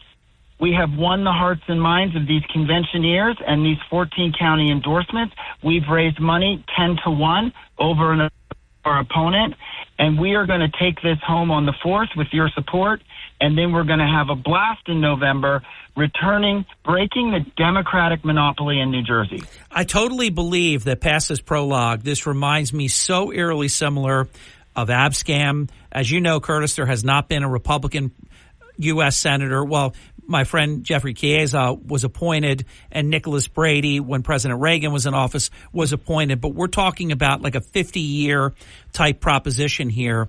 And after that corruption, the voters swing the other way. I believe the Republican nominee for senator for New Jersey is going to win the 6-year term. I just know that because the pendulum is going to swing. Because of the Trump trial, maybe a lot of people aren't focusing on the Menendez trial, but that's going on, as you know, and that just sullies. I think it just stains their entire party, and Andy Kim is going to be their standard bearer, but he's going to lose to the Republican nominee. We have time to take one call with Curtis, and I know there are a lot more that want to get in. We'll visit again. Bob wanted to talk to Curtis. Bob, you're on the air with Curtis Bashaw. Hi. Good morning, Curtis. Good morning, Harry. Harry, one of the few points I want to make. One, though, is that I've known Curtis for 30 years in Cape May, and he's done wonderful things for our town. He's taken dilapidated properties and made them wonderful, wonderful resorts. And, his competency is just outstanding. I can tell you that. And what Curtis would do for the state of New Jersey and for our country would be just magnificent. But couple points I want to make here. One is that the MAGA agenda in terms of foreign policy, trade policy, immigration, these are issues that I've been an America First guy for more than 30 years. Before President Trump ever got involved in politics, these were important issues for me. So I spoke to Curtis a few weeks ago, and I can tell you he is right up on board. He is right in line with the MAGA foreign policies. With the MAGA policies. He is right in line with us. He is a MAGA Republican, guaranteed. And, I was not 100% on giving Curtis my full financial support. I'll make that clear. I was not. But, we spoke, and we had a really long, honest conversation. And you know what? He's getting my full financial support because again, no arm twisting. He's right on in terms of the Trump agenda. And look, the fiduciary responsibility that Curtis had to his employees and to his investors is to maintain good relations with the political structure in New Jersey. And, President Trump, we all love him, but I think he made an emotional decision. Curtis was inaccurately labeled as a supporter of the former governor. And, I can tell you, Harry, that's, President Trump years ago, and I remember this in 2016 primary, he was tagged with supporting Democrats because he made contributions to Democrats in New York. But and again, President Trump had to maintain good relationships with the political power structure that... Well, he was New York's biggest developer, and they had all the political power. Exactly. So, come on. Bob, let me do this because I know Curtis has an 8:30 appointment. This was a brief appearance, and we have one more call that we're going to get in. So for right now, Bob, let me say goodbye, and we'll reconvene, okay? Right, Harry. Take care. Thank you, Bob. Great to talk. I want to stretch you, Curtis, just for a moment because the Atlantic County Republican Party Chairman Don Purdy is here. Chairman Purdy, welcome, and as you know, you're on the air with Curtis Bashaw, our United States Senate candidate for New Jersey. Good morning, gentlemen. Good morning, Chairman. Listen, Harry, I was listening, and, this is such excitement for the Republican organization, not just in Atlantic County, but not even in the state of New Jersey, but this country, to be able to send somebody like Curtis Bashaw to Washington, D.C. Again, not to be selfish and fight for New Jersey, but to fight for our country, to have a patriot like Curtis, that's a business owner, people that gets it. He's a giver. He is somebody that thinks. He's the guy that the rubber hits the road. You can't ask for these guys that actually want to put their name on a ballot and give up their life to go into politics. And Curtis, I've said it to you many, many times. My hat goes off to you, and I am there for you. Atlantic County Republican Organization is behind you 100%, and we're going to do everything we can to get you over that finish line. Well, thanks, Chairman. It's been an honor. Atlantic County has been fantastic during this whole process, and we've just loved getting to know people even better all throughout Atlantic County. I love the teamwork between Atlantic and Cape May counties, and all of the unity that you guys have put together to represent South Jersey really well. And we want to, we haven't had a statewide office holder from South Jersey since Jim Florio. Yeah, it's true. And that's and that was Camden County. So this is really southernmost southern Jersey. It's our best shot that we've had in generations. And one thing I want to put in there, Harry, is, I'm sorry, Curtis, is that, we have a convention, Harry, you know it, you know better than anybody. And, before this even started, the team that Curtis has put around him with, Chairman Donahue and Chairman Senator Testa, and several other chairs throughout the state is remarkable. And, his opponent, of course, she didn't even come to the Atlantic County Convention. She had her chief of staff there. He did not even want to speak. I gave him every opportunity to speak. The lady is not cut for office. She might be good as a hometown mayor, but to actually be serving somebody like the state of New Jersey in D.C., absolutely not. And I don't want to say she's a bad lady, Harry, because I don't think she is. But sometimes you need to have somebody that's a true leader out there, and Curtis undoubtedly has shown that years after years after years, and the stuff that he's done, not just in Cape May, but in Atlantic County and all throughout the state. That's what it shows. He has a track record. He has a proven history, and you're not trying the guy out. You know what you're going to get with Curtis. How about Curtis? How about a party chairman that doesn't speak in doublespeak or some hieroglyphics? I mean, just put it out there the way that he just did on your behalf, Curtis. That's rare. Special. Chairman, that was amazing. And I will say, to your characterization of Chairman Purdy, he and I have probably the shortest phone conversations because he always gets right to the point. And I really appreciate that relationship. And honestly, Don, we've seen all 14 chairs rally to just reaffirm our mission in this moment. We have 3 weeks from yesterday is Election Day. There is an enthusiasm. There are volunteers door knocking, calling. We are on the air on Fox with our TV ad. We're sending out mailers. And all these respective 14 organizations are putting their heart and soul into this alongside of us. So this is a critical moment for New Jersey. Step one is June 4th. I ask for your support, everyone, for Curtis Bashaw for Senate. June 4th, pull in the primary. And we will work very hard together to bring this state, break the Democratic monopoly come November. Curtis, great to visit with you this morning. I know you have to run. We'll meet again. Thanks, Harry. Thanks, Don. Thanks, Chairman. Take care. Good to talk to you, Curtis. When we come back, Chairman Don Purdy is with us for the rest of the hour right here on the Hurley in the Morning program. If there's anything more that you want to share about the race, about the Republican Senate candidate, Curtis Bashaw, Chairman Purdy, the time will be yours, and then we will feather to another big topic that has to be talked about. And we've written about it. It was the last thing I did last night before I went to sleepy bye-bye time. I filed my report at about a little after, I think it was 8 p.m.-ish. And you can check that out on the app, get a head start on the chairman's appearance.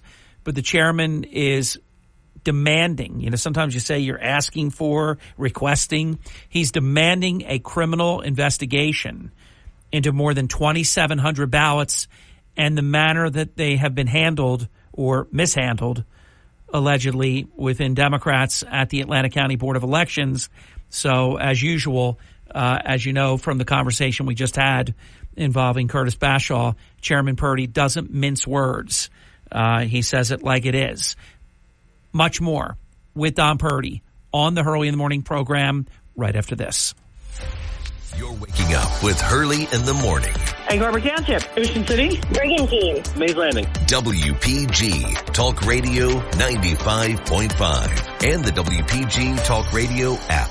WPG Talk Radio 95.5. You're listening to Hurley in the Morning. It's a source I can trust.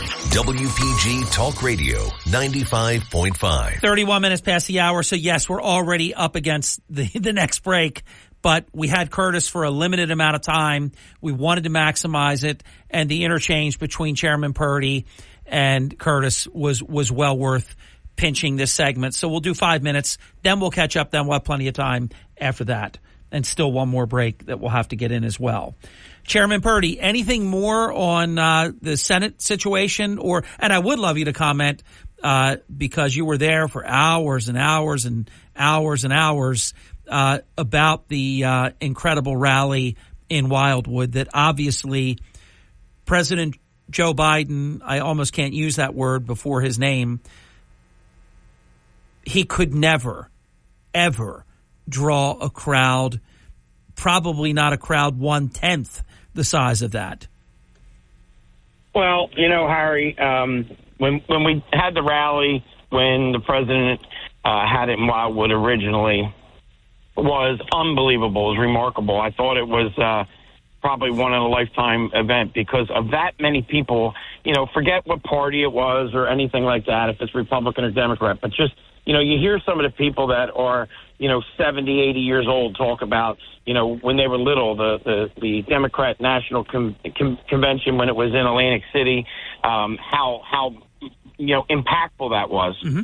So when this one happened, for the people out there to argue and say that there wasn't 80,000, 100,000, there was only 20,000. Let's give them the benefit of the doubt. I know there was over 40 or 50 because I sat there. Yeah. And I didn't count every one of them, but whatever that. Well, but we know because the space that the people took up was way more than 40, 50,000. And then the crowd went beyond the area that was set up for the rally, and it went all the way to the boardwalk.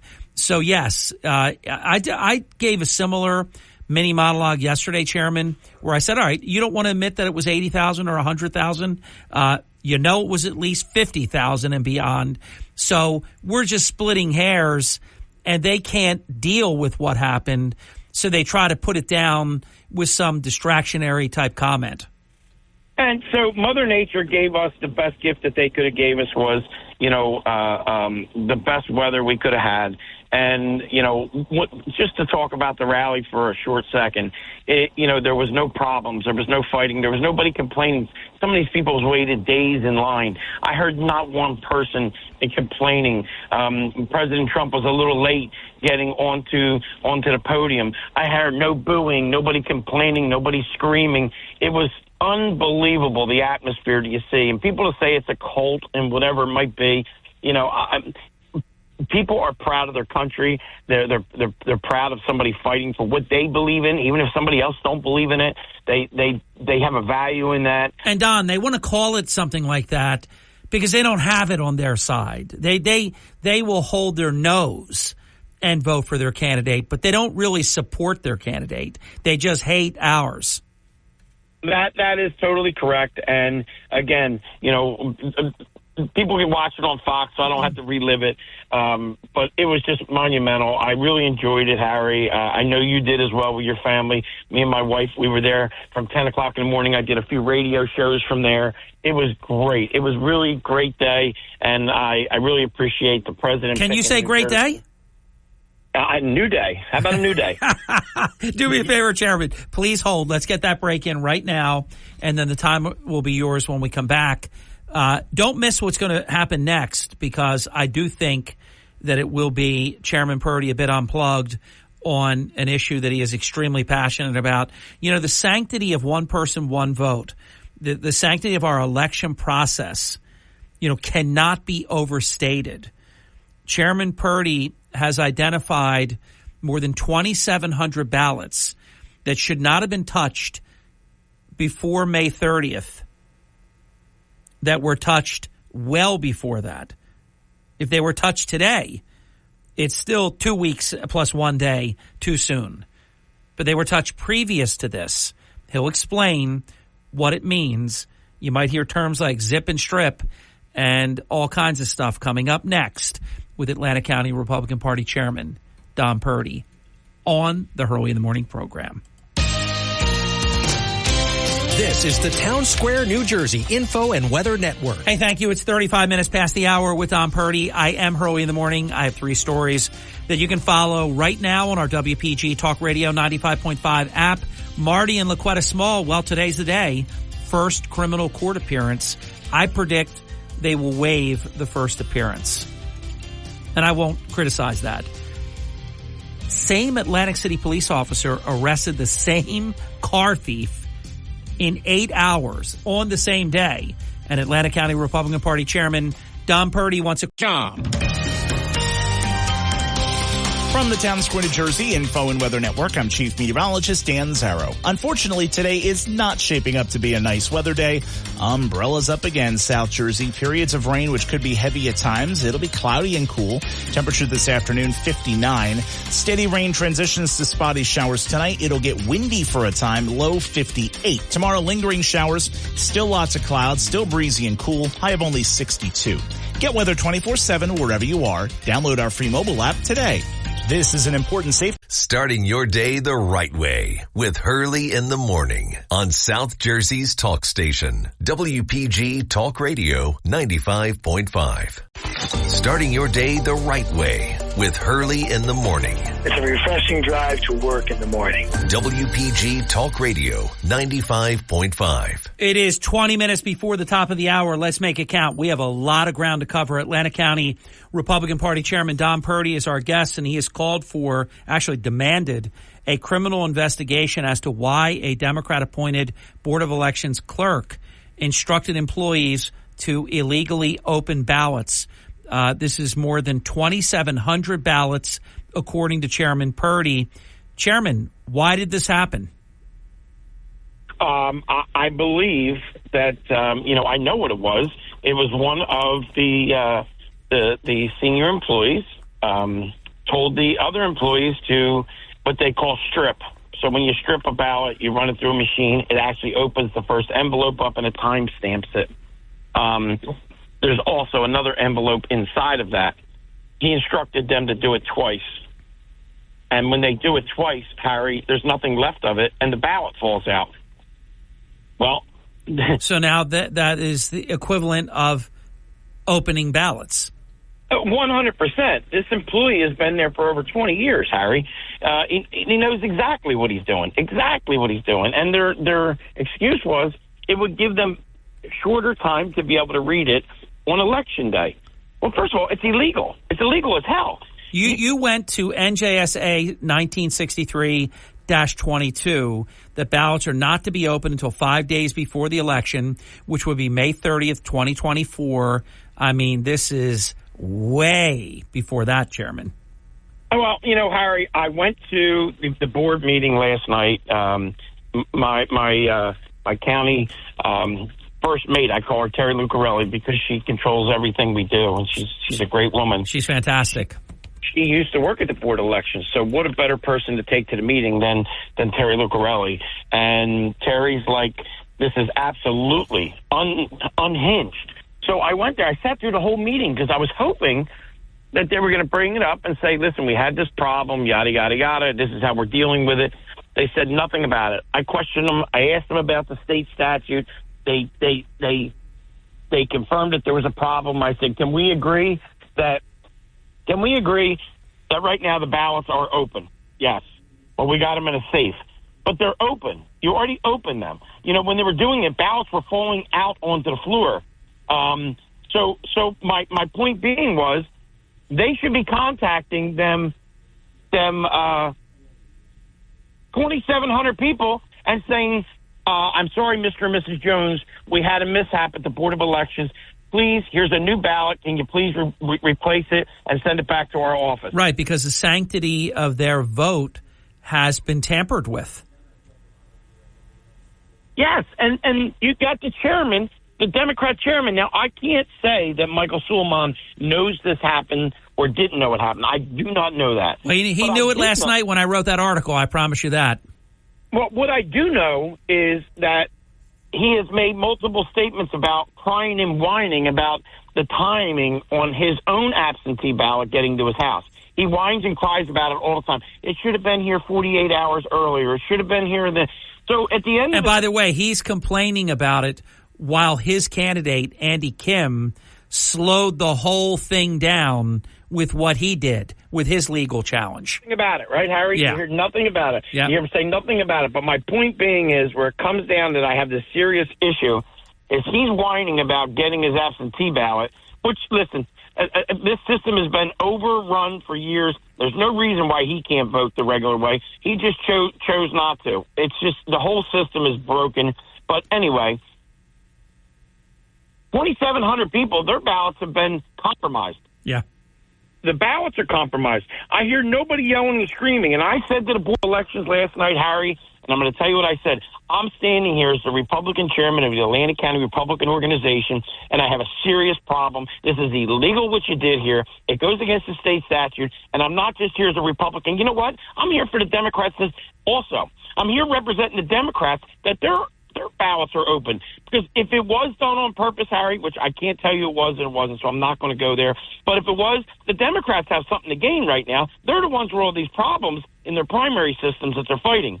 Yeah, it's true. Hold on. When we come back, we'll have 9 minutes uninterrupted with Atlantic County Republican Party Chairman Don Purdy as we continue. Hurley in the morning. They stick to the facts. WPG Talk Radio 95.5. You're waking up with Hurley in the morning on South Jersey's talk station, WPG Talk Radio 95.5 and the WPG Talk Radio app. You're listening to Hurley in the morning. Established, reputable. WPG Talk Radio 95.5. Thank you. As promised, 9 minutes before the top of the hour. If you're just joining our coverage, Atlantic County Republican Party Chairman Don Purdy has confirmed that more than 2,700 ballots were opened, and they should not have been. So my question to you, Mr. Chairman, is this. What is the remedy when more than 2,700 voters have had the sanctity of their ballot meddled with in this fashion? Well, Harry, let me just start off by saying that I know that most of your listeners out there believe they don't trust the mail-in ballot system, and the Democrats have full faith in it. And it's stuff like this that compromises that office. It's reasoning like this that people are thinking about things that happen. Are they going to weigh the scale on one side? They're going to put their thumb on the scale to move it. But when you're opening ballots, that's why it's illegal to open these ballots. That's why they're sealed. That's why they're in double envelopes. You know, the remedy, I believe, and again, I asked them, why haven't you guys, it was a week ago this happened. You guys have no special meetings. You have no concern about this.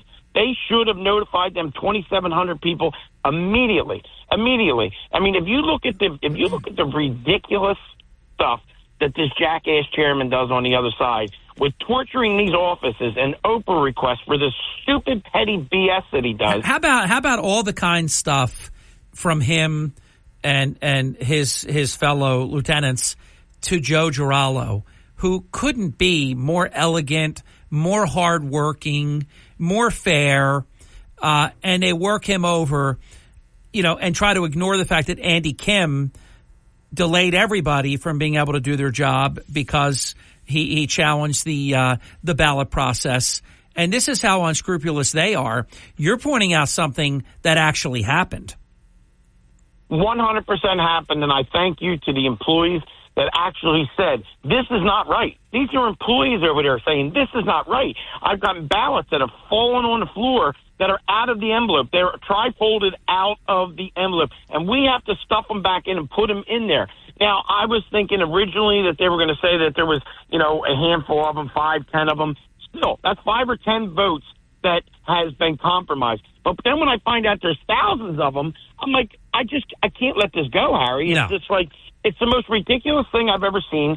And again, this was last night you broke it. I did a press release out there to multiple news agencies, and I have not heard boo out of Mike Solomon. Not boo. He should be the one that's yelling and screaming about this. He has a lot more going on right now in a primary than the Republican organization does. Yeah, he's certainly not been on a roll as of late. A lot of, he has no comment about the criminal charges of Marty and LaQuetta Small. By the way, for those just tuning in, their first court appearance is today. My prediction is that they will waive that first appearance, which is their right. They can do that. That's what the criminally charged Atlantic City High School principal Constance Days Chapman did. She waived her first court appearance. They will probably do the same. We have more coverage on that on the app, so you can check that out, or at WPGTalkRadio.com. But you're right about something you said earlier, too, Chairman, that Mike Suleiman, he has a real big mouth when it comes to attacking who he wants to attack, but the guy goes into hiding when it's this kind of stuff. 100%. I mean, I don't know if his sinuses are getting to him right now. I don't know if he has to plug his dehumidifier in his basement. I don't know what he's got going on, Harry, but I'll tell you what. People in not just our party, but the Democrat Party, him and Andy Kim whine together like little whiners. And this is something that he should be out there representing, no matter how many of them 2,700 ballots were his or Democrats. I'm out there yelling for every one of them. He should be out there at the same thing going, what is happening? If Joe Girallo did this in his office, Republican, he would be hung from the flagpole. Can you imagine the press release that Mike Suleiman, because he's a good writer, he would have been absolutely skewering Joe Girallo if the shoe were on the other foot.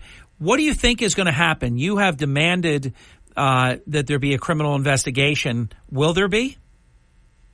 That I can't tell you, Harry. I don't know what the prosecutor's office or the attorney general does in a situation like this.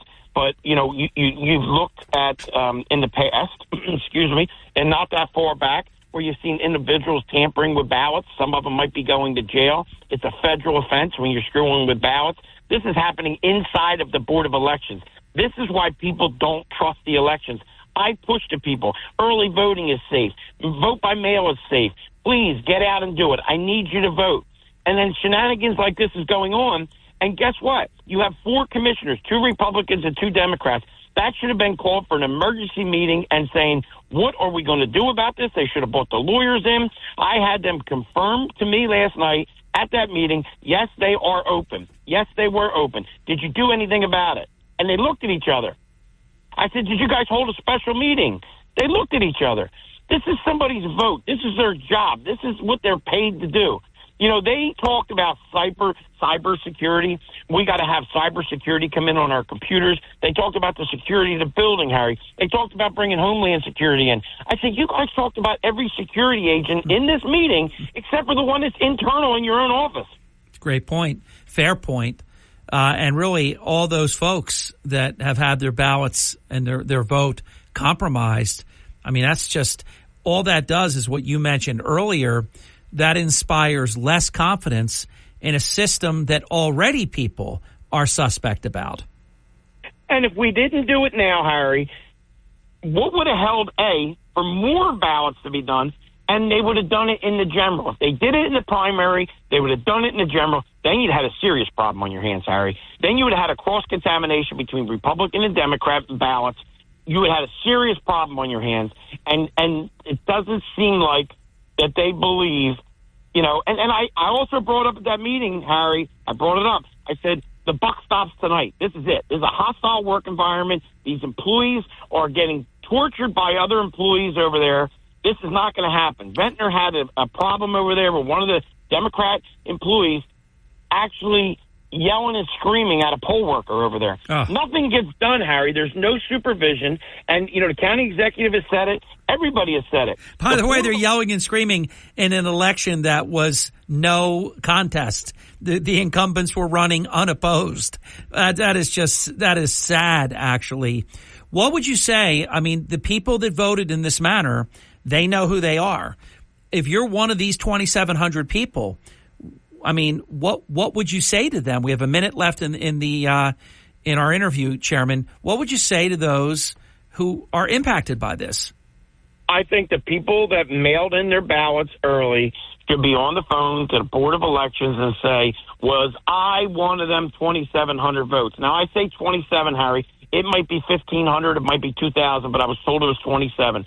I'm telling you right now, I would be on the phone saying, if I was one of them, I want that ballot destroyed. I want notification of it, and please send me out ASAP a new ballot, and I'm going to redo it. Yeah, I think that's the only remedy. Absent that, these are tainted. I mean, they're opened. They're spoiled. You know, it's if the milk is spoiled, you don't drink it. I always use the word compromised. Yeah. That office is compromised. It's a hostile work environment, and something needs to be done about it. Something needs to be done about it, Harry. When you have two Republicans and two Democrats, and if they do not get along, you get a stalemate, and nothing gets done. And this kind of nonsense that's happening here, you know, you having problems. You got people taking cars home, joyriding them, going to the chairman's house for barbecues. Nothing gets done, Harry. If there's anybody else, it's like playland over there. There's no supervision. Chairman, thank you for your leadership. We'll stay on top of this and talk to you again soon. Thank you, Harry. Have a great day. You are welcome. Frank Neal, All Season Solar, joins the program next. It is the Hurley in the Morning program. Fourth quarter begins right now. WPGG Atlantic City, WENJ HD3 Millville, a Town Square media station. Everything you need to know in 6 minutes starts now. From Harry Hurley Way in the world's playground to the broadcast pioneers of Philadelphia Hall of Fame, you're about to find out why Harry Hurley has been named to the Talkers Magazine list of the 100 most important talk show hosts in the nation. Live from the studios of Town Square Media in Northfield, it's Hurley in the Morning on WPG Talk Radio 95.5 and the WPG Talk Radio app. Thank you. Welcome back. It's 6 minutes past the hour. I'm very pleased to report that my excellent friend, my very good friend, Frank Neal, is here. The stars are aligned. Everything is as it should be.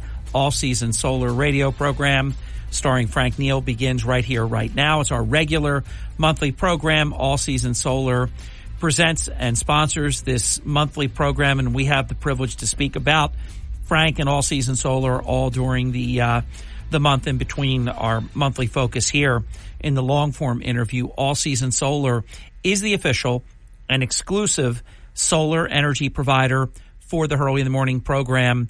And Frank and his three mates are always a part of our annual Hurley in the Morning Charity Golf Open. Frank, I am so pleased to report 7 full weeks out, the event is completely sold out. Wow. Yep. Well, as usual. As usual. It's true, but we never take anything for granted. We always do the work. And, really happy that you're going to be with us again. And it's a very special, part of the event when we get to visit on air for a little bit right during the breakfast registration hour. I always enjoy that. And we have 31 foursomes. So we will once again, and I actually have 3 foursomes on reserve, but I explained to them that don't expect anybody to cancel, but you never know, but nobody ever does. And we, as you know, we do not put a second foursome on any of the par threes. So at the Linwood Country Club, we limit it to 31 foursomes. That's great, Harry. It really is. And by the way, make book. You can bet the house that the weather will be perfect. Well, I'm getting scared about this because when you do something 16 straight years, man, I am like, I feel like I'm owed a typhoon or a tsunami or something. But last year was supernatural to me because for the first time in 16 years, we teed off on Thursday and not on Friday. And as you know, Frank, this year is Thursday as well because the Friday is just simply not available at the Linwood Country Club. There was nothing we could do about it. It would be leave or move to Thursday. So we moved to Thursday. And we could have had any day, but Thursday seemed, the one to go with.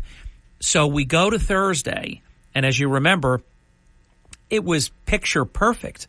I mean, it was like being the weather forecaster in Hawaii, sunny and 80. I mean, it was beautiful. Light wind. I don't even think it was 80. And the next day was end of the world rain. I mean, it would have been impossible to have it. So the good weather moved with us, Frank. Yeah. Well, if I recall last year, prior to the change from a Friday to a Thursday, my friend Harry Hurley had high anxiety about, oh, my God, people are not going to show up. They're not going to. I said, Harry, that Thursday or Friday doesn't matter a bit to any golfer. Now, you were good for me, but I will say, though, when something you do, and it's a lot of people that are with us, for 15 and 16 years, when you're used to coming on Friday and suddenly it's on Thursday. And what bothered me the most was that the change was a day earlier. If the change was a day later, it would be inconvenient to show up and hear the staff say, I'm sorry, the event is tomorrow. But if you came on Friday, you were going to hear the event was yesterday. That was my level of stress. Oh, I see. Yeah. Because just out of habit, people were so. But I think you're on the distribution. I think we do a really good job communicating, and we really pressed the case that new day, Thursday. So we did our best to make sure that everybody knew. Yeah, you did, and it worked out perfect. And I think you're going to be very happy.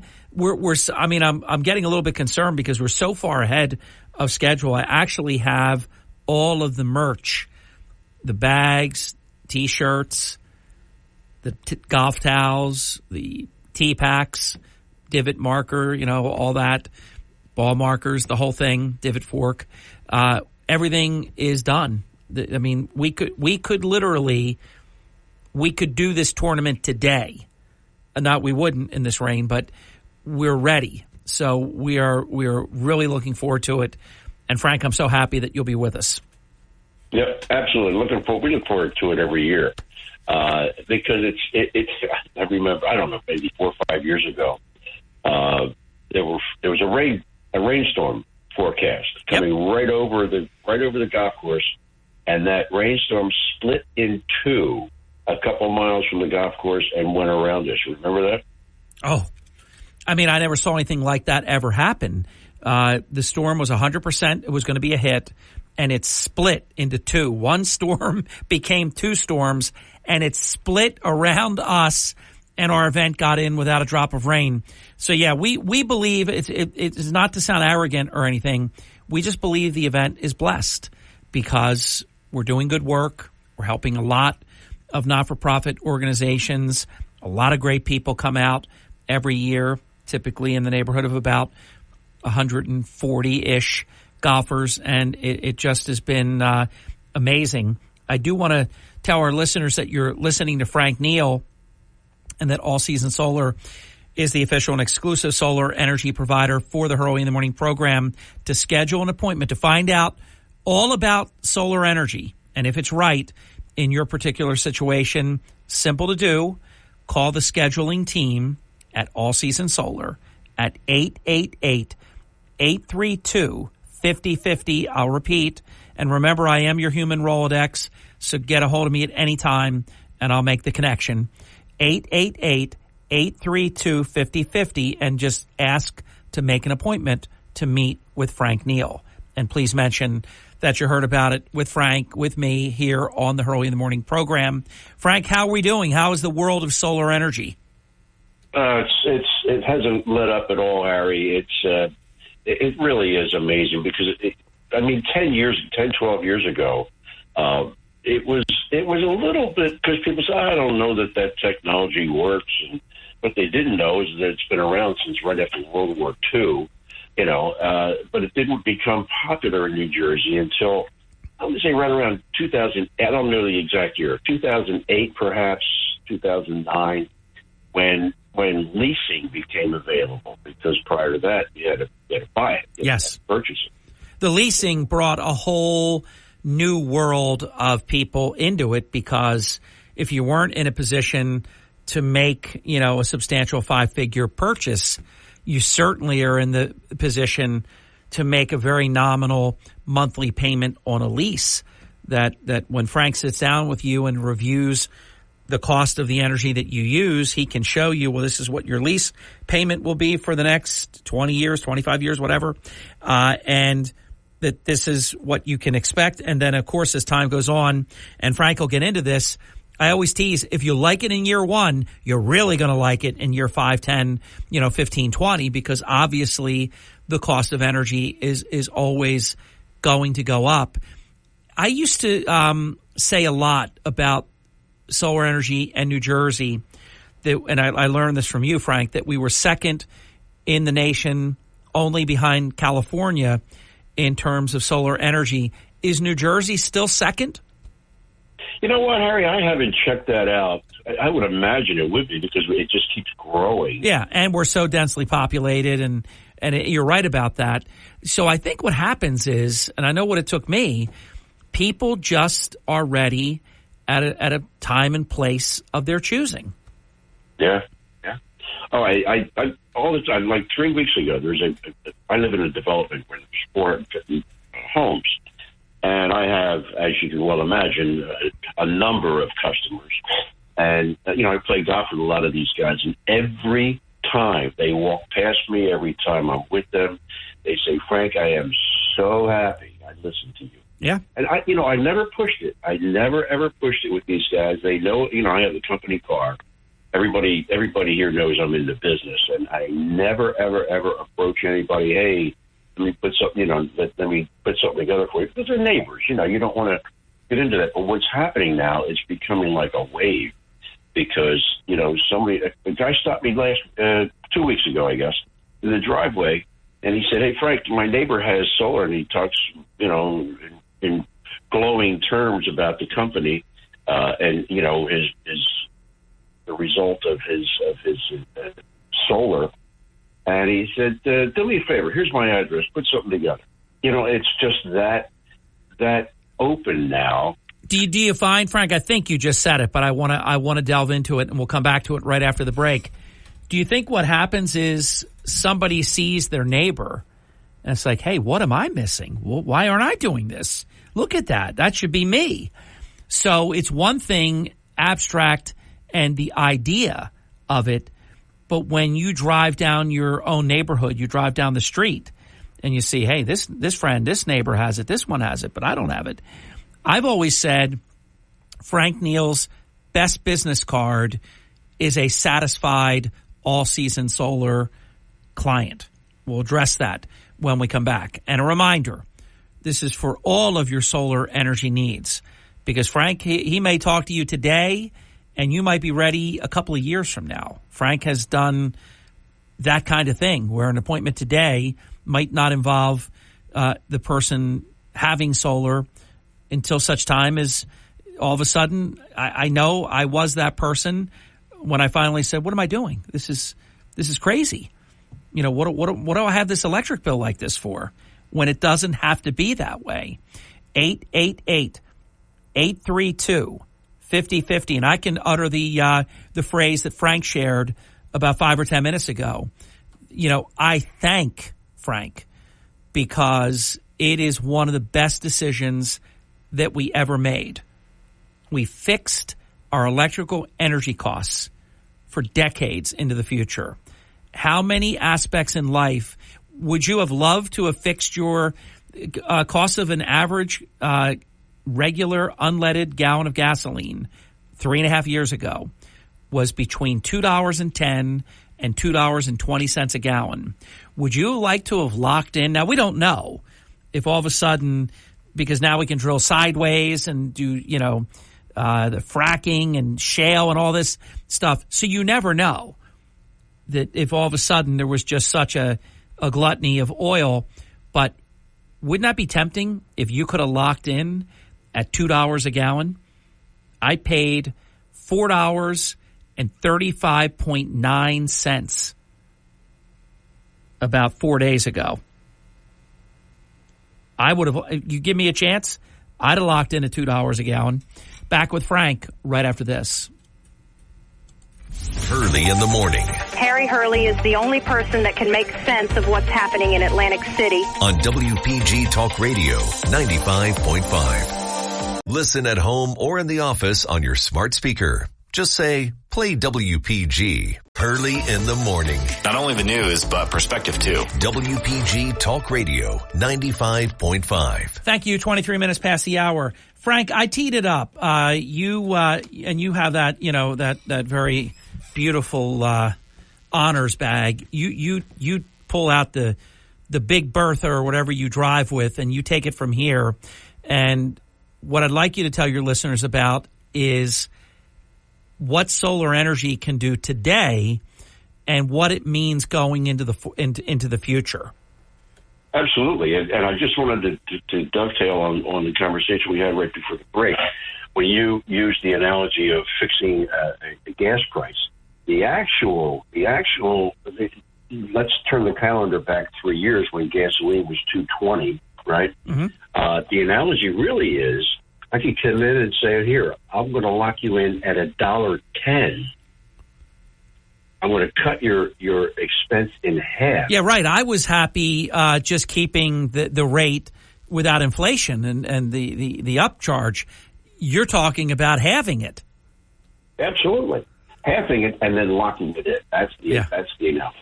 And, of course, the decision for your listeners, our listeners, is to just say, okay, let me poke a stick at this.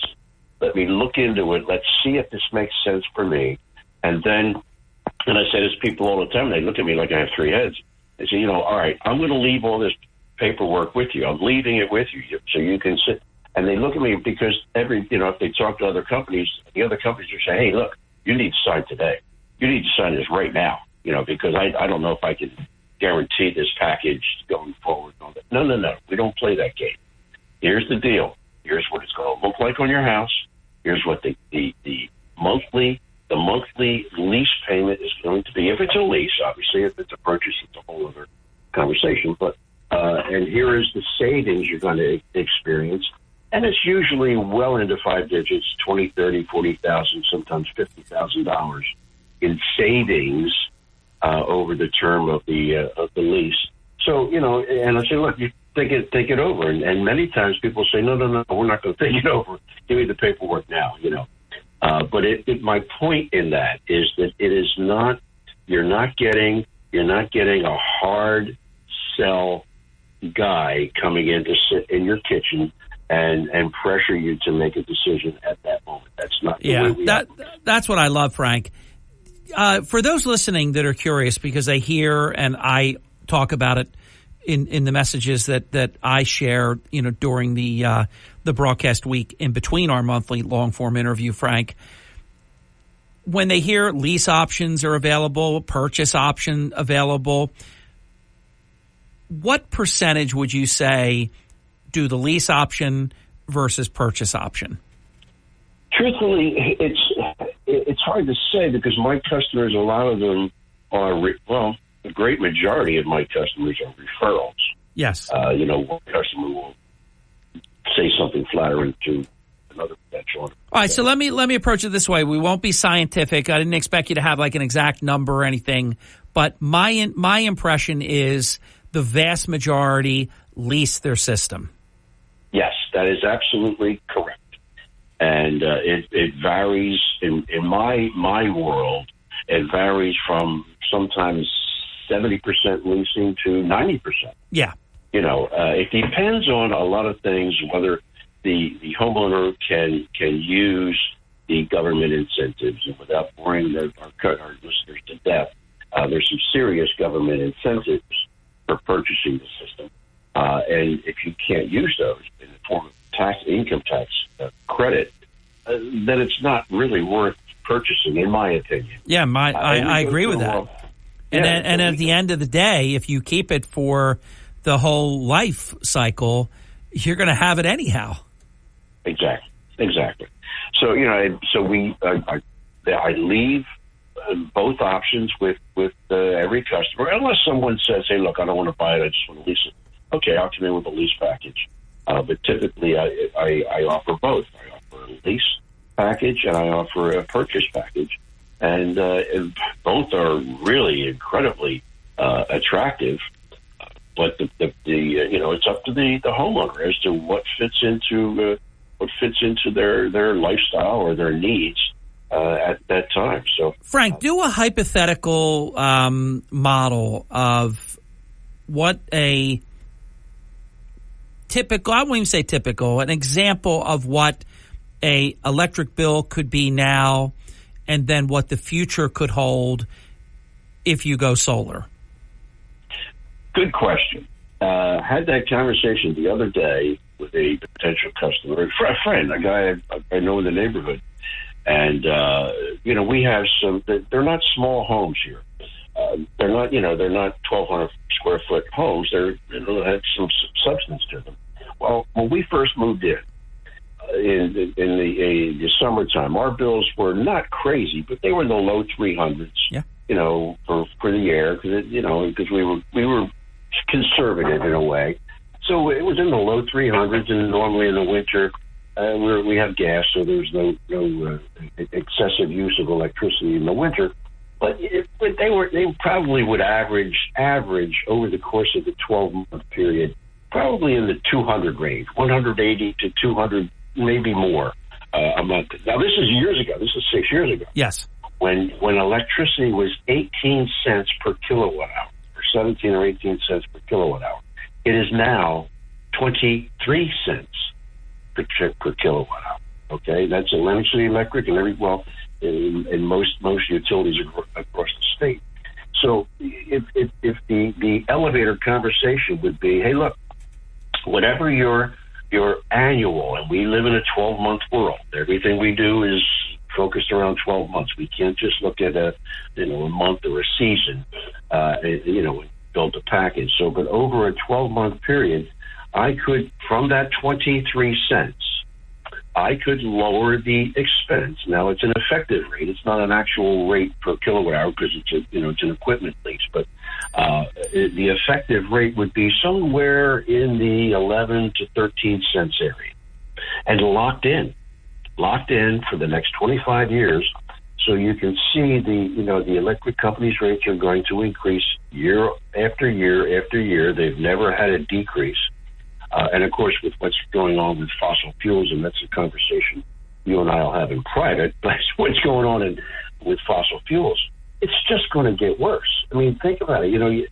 I was at the store the other day, and they had all these charging stations for the electric cars. And I couldn't help but to smile because right behind that bank of charging stations, and there was a number of cars that were plugged in, and of course they're in the store shopping. But behind it is a gas generator.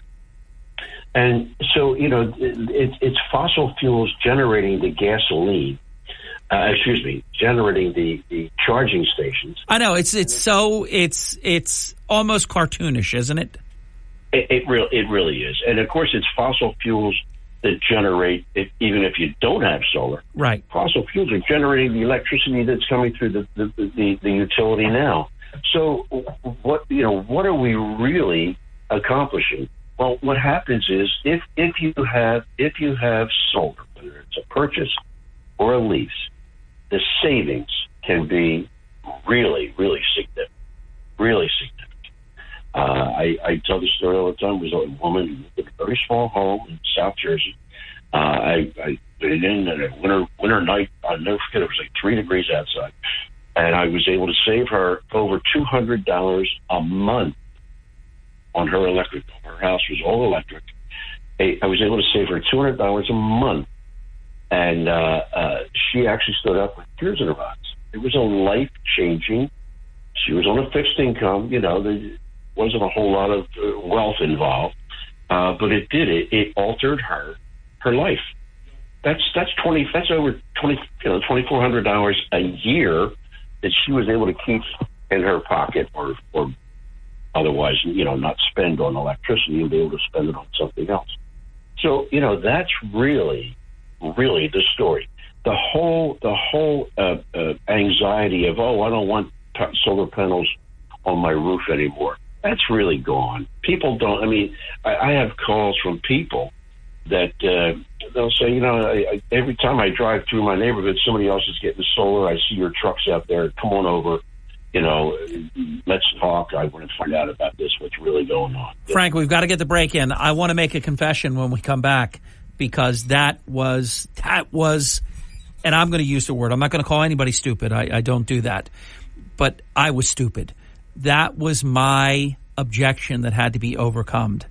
I can't believe that that persuaded me for a period of time. Oh, and Frank, you've been to the Ponderosa. I'm fanatical, but it was so wrong. I was so wrong to take that position. And thank God, I don't even know what finally sunk in. Maybe the bill every month, or that I knew better and wasn't crossing the finish line for some reason. I was waving to it, but not crossing it. So, I'll confess further about that when we come back. I remind you, Frank Neal is great to work with. You'll really enjoy the experience with Frank because there's no pressure at all. You hear high pressure sales, low pressure sales. Even low pressure sales involves pressure. Frank is no pressure at all. Literally, the product sells itself. You'll show your electric bill. Frank will sit down.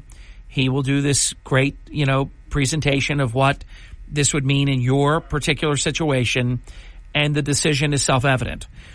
All you have to do is call the scheduling team at All Season Solar, ask to make an appointment with Frank Neal. Please mention that you heard about it with Frank on Hurley in the Morning. 888-832-5050. That's 888-832-5050. And away you go. You're going to be in the best of hands. This portion of our program, Hurley in the Morning, is also brought to us in part by Batteries Plus. Roy and the team, they're wonderful. Wonderful to work with. They're right here in Northfield, also in Mount Laurel, and they're one of our WPG industry aces. The Northfield location is literally right next door to Broadcast Center. Like if I go to Batteries Plus from here, I would walk. I wouldn't get in my car from our parking lot and drive. I mean, it literally is right next door. So if you have a car, a truck, marine, RV, camper, golf cart, ATV, mobility scooter, or motorcycle, and you need a battery, Batteries Plus has it. If you're getting ready for the storm season, if you need LED, emergency lighting, a portable generator, or surge protectors, Batteries Plus has them all.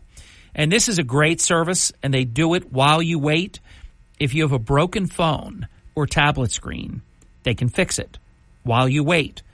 If you need a new battery, and I did, because the battery was just not holding up, I usually keep my phones about 2 years and get a new one.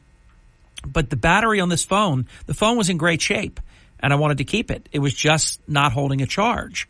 And I didn't want to keep one of the portable batteries, packs all the time. I want the phone to hold a charge. So they took my phone while I waited, put a brand new battery in it, and it was like the phone was brand new. If the port that you used, the charging port, speakers, the microphone, anything like that ever breaks, they can fix it all. Anything inside a phone, they can take care of. Batteries Plus, and we fix it. 900 Hilton Road in Northfield and Route 73 in Mount Laurel. Stop into one of their locations and win a pair of tickets. You have a chance to enter to win a pair of tickets to see Journey and Def Leppard. Back with All Season Solar's Frank Neal right after this. I am Hurley in the Morning. Mark Levin. Anybody who votes for Joe Biden hates the country because Joe Biden hates the country. Anybody who votes for Joe Biden supports what he's done to our legal system. Anybody who votes for Joe Biden supports that he has funded Iran, he's armed Iran, he has supported Hamas by funding Iran and Hezbollah and all the rest of the damn alphabet soup in the Middle East. Mark Levin on South Jersey's talk station, WPG Talk Radio 95.5. You're waking up with Hurley in the Morning. Brigantine. Mays Landing. EHT. Ocean City. WPG Talk Radio 95.5. South Jersey's talk station. We continue with Frank Neal. So I kind of half-baked did my confession, but I'm not unique to this. I know there are people that said, because you when you brought up like, some people don't want it on their roof and things like that, I was that guy. And if I had thought it through earlier, I would have made the decision much earlier than I did, because they're on the back roof only. But I wouldn't even care if they're on the front roof now. I like it. And I have to walk a great distance to even see the solar panels. And Frank, you've been to our home. We have 28 panels. That's the size of our system. It looks like just a sheet of glossy black glass that really you don't even really notice it. In our case, we have a black roof, so you don't even notice it. So anybody out there, I was you. If you're overthinking the house and saying, oh, I'm not going to like the way it looks and blah, blah, blah, blah, blah, and all this stuff, and nobody's a bigger control freak than me, get out of that, get out of your own way and give Frank an opportunity to show you what this can mean in your situation. And Frank, I was that guy that you were just talking about. I know. And there's no reason for that. No, there really isn't. Not anymore. It's it really is. My panels face the street, and I don't even see them any. It's like the business card you walk by every day, or the billboard you drive by every day. You don't see it. But Frank, I will say, and this is another real boost to All Season Solar and your company and your owner, Mr. Damazzi, and the brand. Your installations are clean. They are well designed. Respect is shown to the homeowner, because I've seen some, I call them like jack-o'-lanterns that look like teeth are missing, and they're like really unsightly. You can install in a way that's actually, in my opinion, architecturally interesting, or it could be installed haphazardly in a pattern that is really distracting and not eye-appealing. So I will say this, the installation is of paramount importance. Do you agree? Absolutely it is. Absolutely. Tell us about it. And we hear that all the time. We hear that all the time. I think I mentioned to you before, we play golf at a very nice country club, and there's a couple of houses that have on the back, they happen to be on the back, but they do have the jack-o'-lantern teeth. And ironically, that's exactly what we've been calling it for years. So your analogy is right in line with the industry. That's what we call it. And I look at that and I think that's the reason why people don't like solar, when they see that kind of an installation. It's horrible. If you see big wires, hanging down the side of your house, and a haphazard choice of the pattern of the, and I know some roofs have, different, they're not a perfect rectangle, this kind of thing. But I've seen some that I just immediately say, I'm just a layperson, but that didn't have to look like that, Frank. What did they do that to these people for? That didn't need to look like that. Let me do this. Let me get the final break in, and then we have an example of a satisfied All Season Solar client who would like to be heard when we come back with Frank Neal. I am Hurley in the Morning. This is our monthly All Season Solar radio program at 45 minutes past the hour. And I say this every month with Frank. It's just a privilege to do the show with Frank, radio station programmer, radio station broadcaster, great experience, and just so easy to do the program with. It's rare that, that you would have this type of skill set in a broadcasting partner, and I've got it with Frank. We'll be right back, and Al, I see you there. We'll get you on next, and you can share your thoughts about Frank Neal and All Season Solar. Wake up weekday mornings with Hurley in the Morning. This is the stuff we need to talk about. WPG Talk Radio 95.5. WPGG Atlantic City. WENJ HD3 Millville, a Town Square media station. You're waking up with Hurley in the Morning. It's the topics that matter to me. WPG Talk Radio 95.5. 10 minutes before the top of the hour, but let your heart not be troubled, because those beautiful, wonderful 6 bonus minutes that we get right before Brian Kilmeade are in our pocket right now, waiting to earn credit. So we don't have 10 minutes left with Frank. We have 16 minutes left with Frank, and that's a beautiful thing. Al, say hello to our friend Frank. Hello, Al. It's Al Garrett. How you doing? I'm doing perfect, sir. How are you? Good. I'd like to give my experience and that I had with installation. Number one, my wife works grave. I work swing. My son works day. Very, very difficult to have a situation where everybody's sleeping different hours. They worked with us so that my family was not disturbed at all. Okay? Gentlemen, right from the beginning, I didn't even know they were there. It was one. I have never had, and I've been dealing with construction for years, a situation where I had people that dealt with me so smoothly and so cleanly.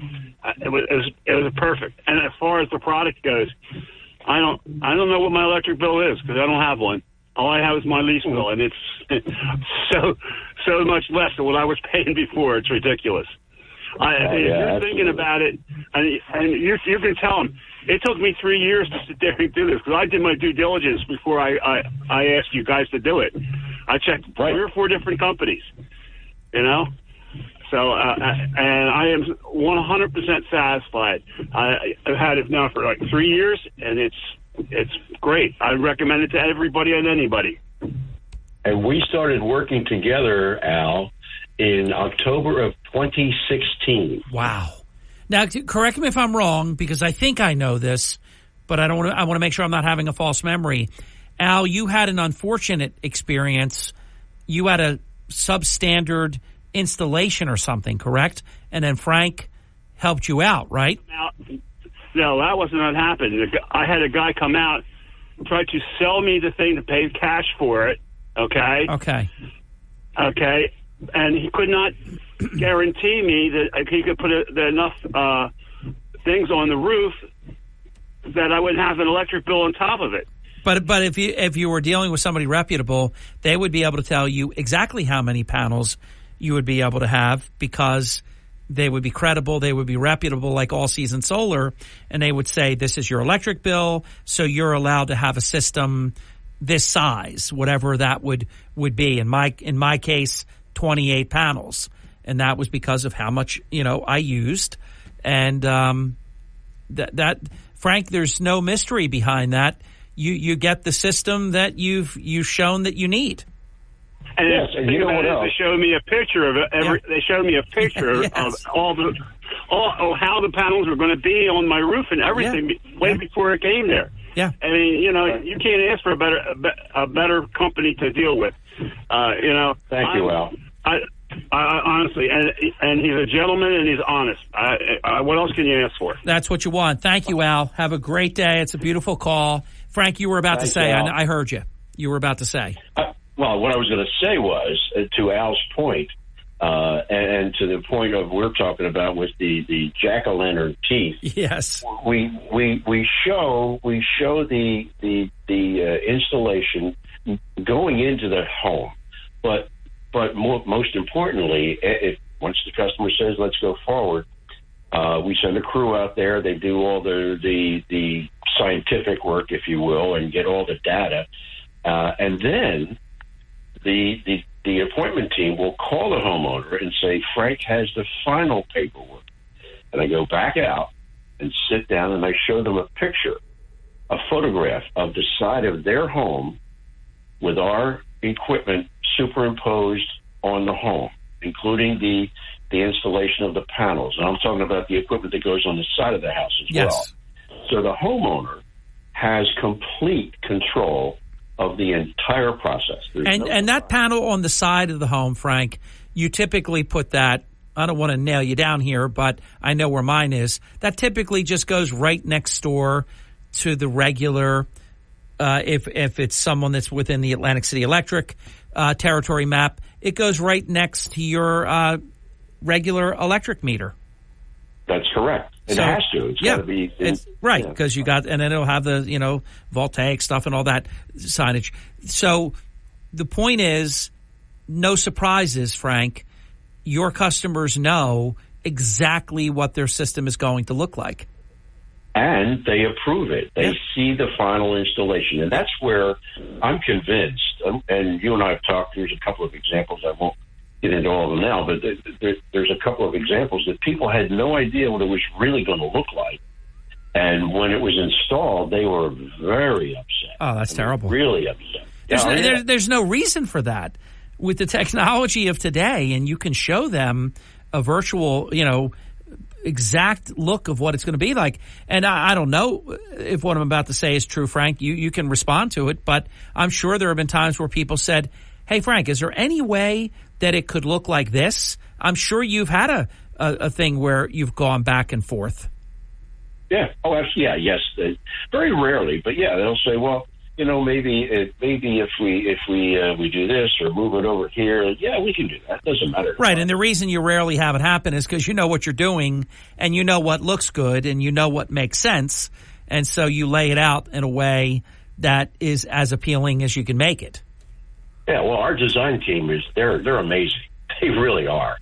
They know exactly what they're doing. And they know, too, that there's certain regulations that you can and cannot do. But now, Frank, if somebody says to you, Frank, I want the panels on my back roof, you might have to tell them, I'm sorry, but because of, the where your property faces, the panels have to be on the front roof. So you have to put them where it makes sense. Well, yeah, you have to have a southerly facing roof somewhere. Yeah. In your property, but yeah, I've walked away from. No. I just want them on the back. Go ahead, put them on. No, we won't do that. No, because basically, if it's the northern facing roof, there's no sun. No, in this hemisphere, the sun's in the south. Yeah, it just wouldn't make sense. It wouldn't be the right thing to do, and they aesthetically want something, but practically speaking, it doesn't work like that.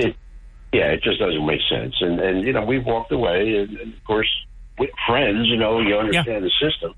But, it just doesn't make sense. Frank, in our case, it worked out that they're all in the back, and it's just perfect. I mean, I couldn't have, but the home was positioned that way on purpose to make a backyard with a pool and sun. So we had it, quote, made in the shade. But if it had to be on the front roof, I would have done it. Yeah. Yeah. I mean, it's so worth it. In fact, ours is so much a decoy. I tell you about this all the time. I would say 10 times a year, I get people knocking on my door asking me if I would like solar. And I explain to them, no. What's really funny, most just leave when I tell them, no, I have it. It's just you can't see it from here. There are some that still want to talk to you. I said, you understand? I mean, I want to be polite. I want to have a nice conversation with you. But I just told you I have a whole system. I have it. You just can't see it. It's on the back roof, and they still want to sell you solar. It's some of those that we don't talk about on this show. Yep. Yeah. There's no longer the aesthetic. Yeah. Well, I shouldn't say that. Occasionally there is, but the aesthetic objection has pretty much, that ship has sailed. Yeah, that's been overcome. People now understand that it's real. It's a tremendous savings in some cases, in most cases, and it just all the time. I mean, it never fails. If I'm sitting with a couple, and they'll one of them would say, well, why doesn't everybody get this? How come everybody doesn't have solar? I love your line. If this is so good. It took me until today. It took me until today to sit with you. That's right. So that's exactly the case because, it does work. And to the point of the aesthetics, very often, even the neighbors don't notice that their neighbor has solar. Do you know what I mean? They don't notice the panels because they're black. They're black glass, black backing. And like I said, I mean, even people in the business are faked out. Depending on where your panels are, some people will never even see them. Yeah, exactly. Yeah. Frank, we have 5 minutes left in the program. I want to give you an opportunity to share with your listeners how to get started. I know it's simple, but I want to inspire them to enjoy the beauty of having your electrical energy costs fixed for the next 20 years or more. It's a very big deal, and I want to encourage as many people. I never ask someone to do what I haven't already done. It is truly one of the best business decisions that we've ever made. And it has lived up to the billing and then some. So tell us about it, Frank, getting started. Well, it's really simple. You just, as you say all the time, call the 888-832-5050 number, 5050.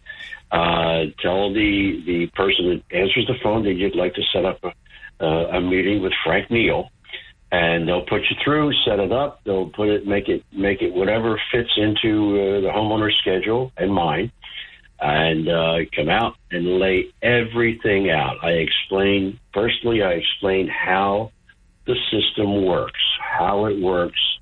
Not into the weeds of the details of the technology, but more.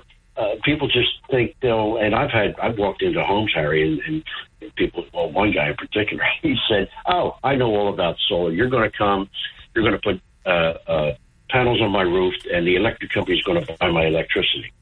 Well, I would say, no, and no. That's not how it works. So there's a lot of misconception about how it works. But anyway, I walked them through. Here's how it works. You're always going to be connected to the grid, and those kinds of things, and how it's backed up, and all that kind of stuff. And then you got any questions? And I don't have any questions. Okay, now we get into the money part. Here is what you're paying now, and it's usually, like I said, right now today it's 22 to 23.5 cents per kilowatt hour. And here is what your effective rate's going to be going forward at about anywhere between 11 and 13 cents, perhaps somewhere in there, locked, depending on the installation and what we can do. And it's they look at you and say, well, okay, what other shoe's going to fall? What else is involved? Well, here's what's not involved. It's not going to affect your homeowner's insurance. It's not going to affect your tax assessment. It's not going to affect anything except your pocket. And in that case, there's a number. And it's funny because I don't complain, but I mention to the design team all the time that our projected increase from the utility is based on a 2.5% increase every year. That is really conservative because we talked about it earlier.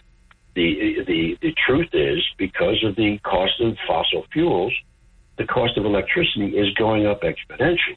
So that 2.5% projection of the increase is very, very conservative. So the savings that we're showing on the document that I leave with the homeowner, the savings that we show is really very, very modest. Sometimes it's $40,000-$50,000 over the course of the term, and very often, if you look at it, you say, "Well, that could be way north of that." I don't like to throw numbers out, but the savings is absolutely astounding in some cases. Correct. In most cases. You and I talk all the time. There are some certain circumstances where we cannot or will not install solar. And if you have a canopy of trees covering your roof, or things like that that make it difficult to get the sun to the panels, and that basically is what our goal is. If we can do that, then we're successful. If we don't, we'll tell the homeowner, "Hey, look, this is not for you right now. Things change, we'll get back to you." And by the way, something that's getting very, very expensive, shockingly expensive, taking down a tree or two. If someone needs a tree or two taken down, is that still part of the program, Frank? Absolutely. Which is huge. But there may be folks that there has been a tree or so that you've wanted to take down. If that canopy, and you'd be shocked. You think, oh no, it doesn't block it. You got to think about the canopy at the top, and it could be blocking a large portion of your roof. So that's a really important thing. They're not going to remove Sherwood Forest, but you can remove a tree or so. And that is also a very great service that All Season Solar does. Frank, I can't believe it, but we're about a minute away from being out of show time for this month.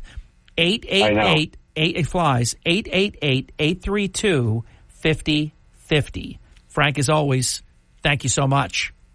You're welcome, my friend. You have a great day, and I'll see you very soon. Oh, I can't wait. Thank you so much. Say hello to the whole team, Mr. DeMasi and everybody else. Tell them their pal Hurley in the Morning says hello. He is Frank Neal, and he is just great to work with. 888-832-5050. Let me also share with you that my very good friend and the Atlantic County Republican Party Chairman, Don Purdy, asked me to mention to you that he says that it is Frank Ballas's birthday and to wish Frank a happy birthday on behalf of the chairman. So, Frank, happy birthday from Atlantic County Republican Party Chairman Don Purdy. On behalf of Frank Neal, I am Hurley in the Morning. The great Brian Kilmeade takes it from here. Enjoy the rest of your day. Stay dry, dodge the raindrops, and we'll see you right back here in 19 hours and 54 minutes on the Hurley in the Morning program. Until then.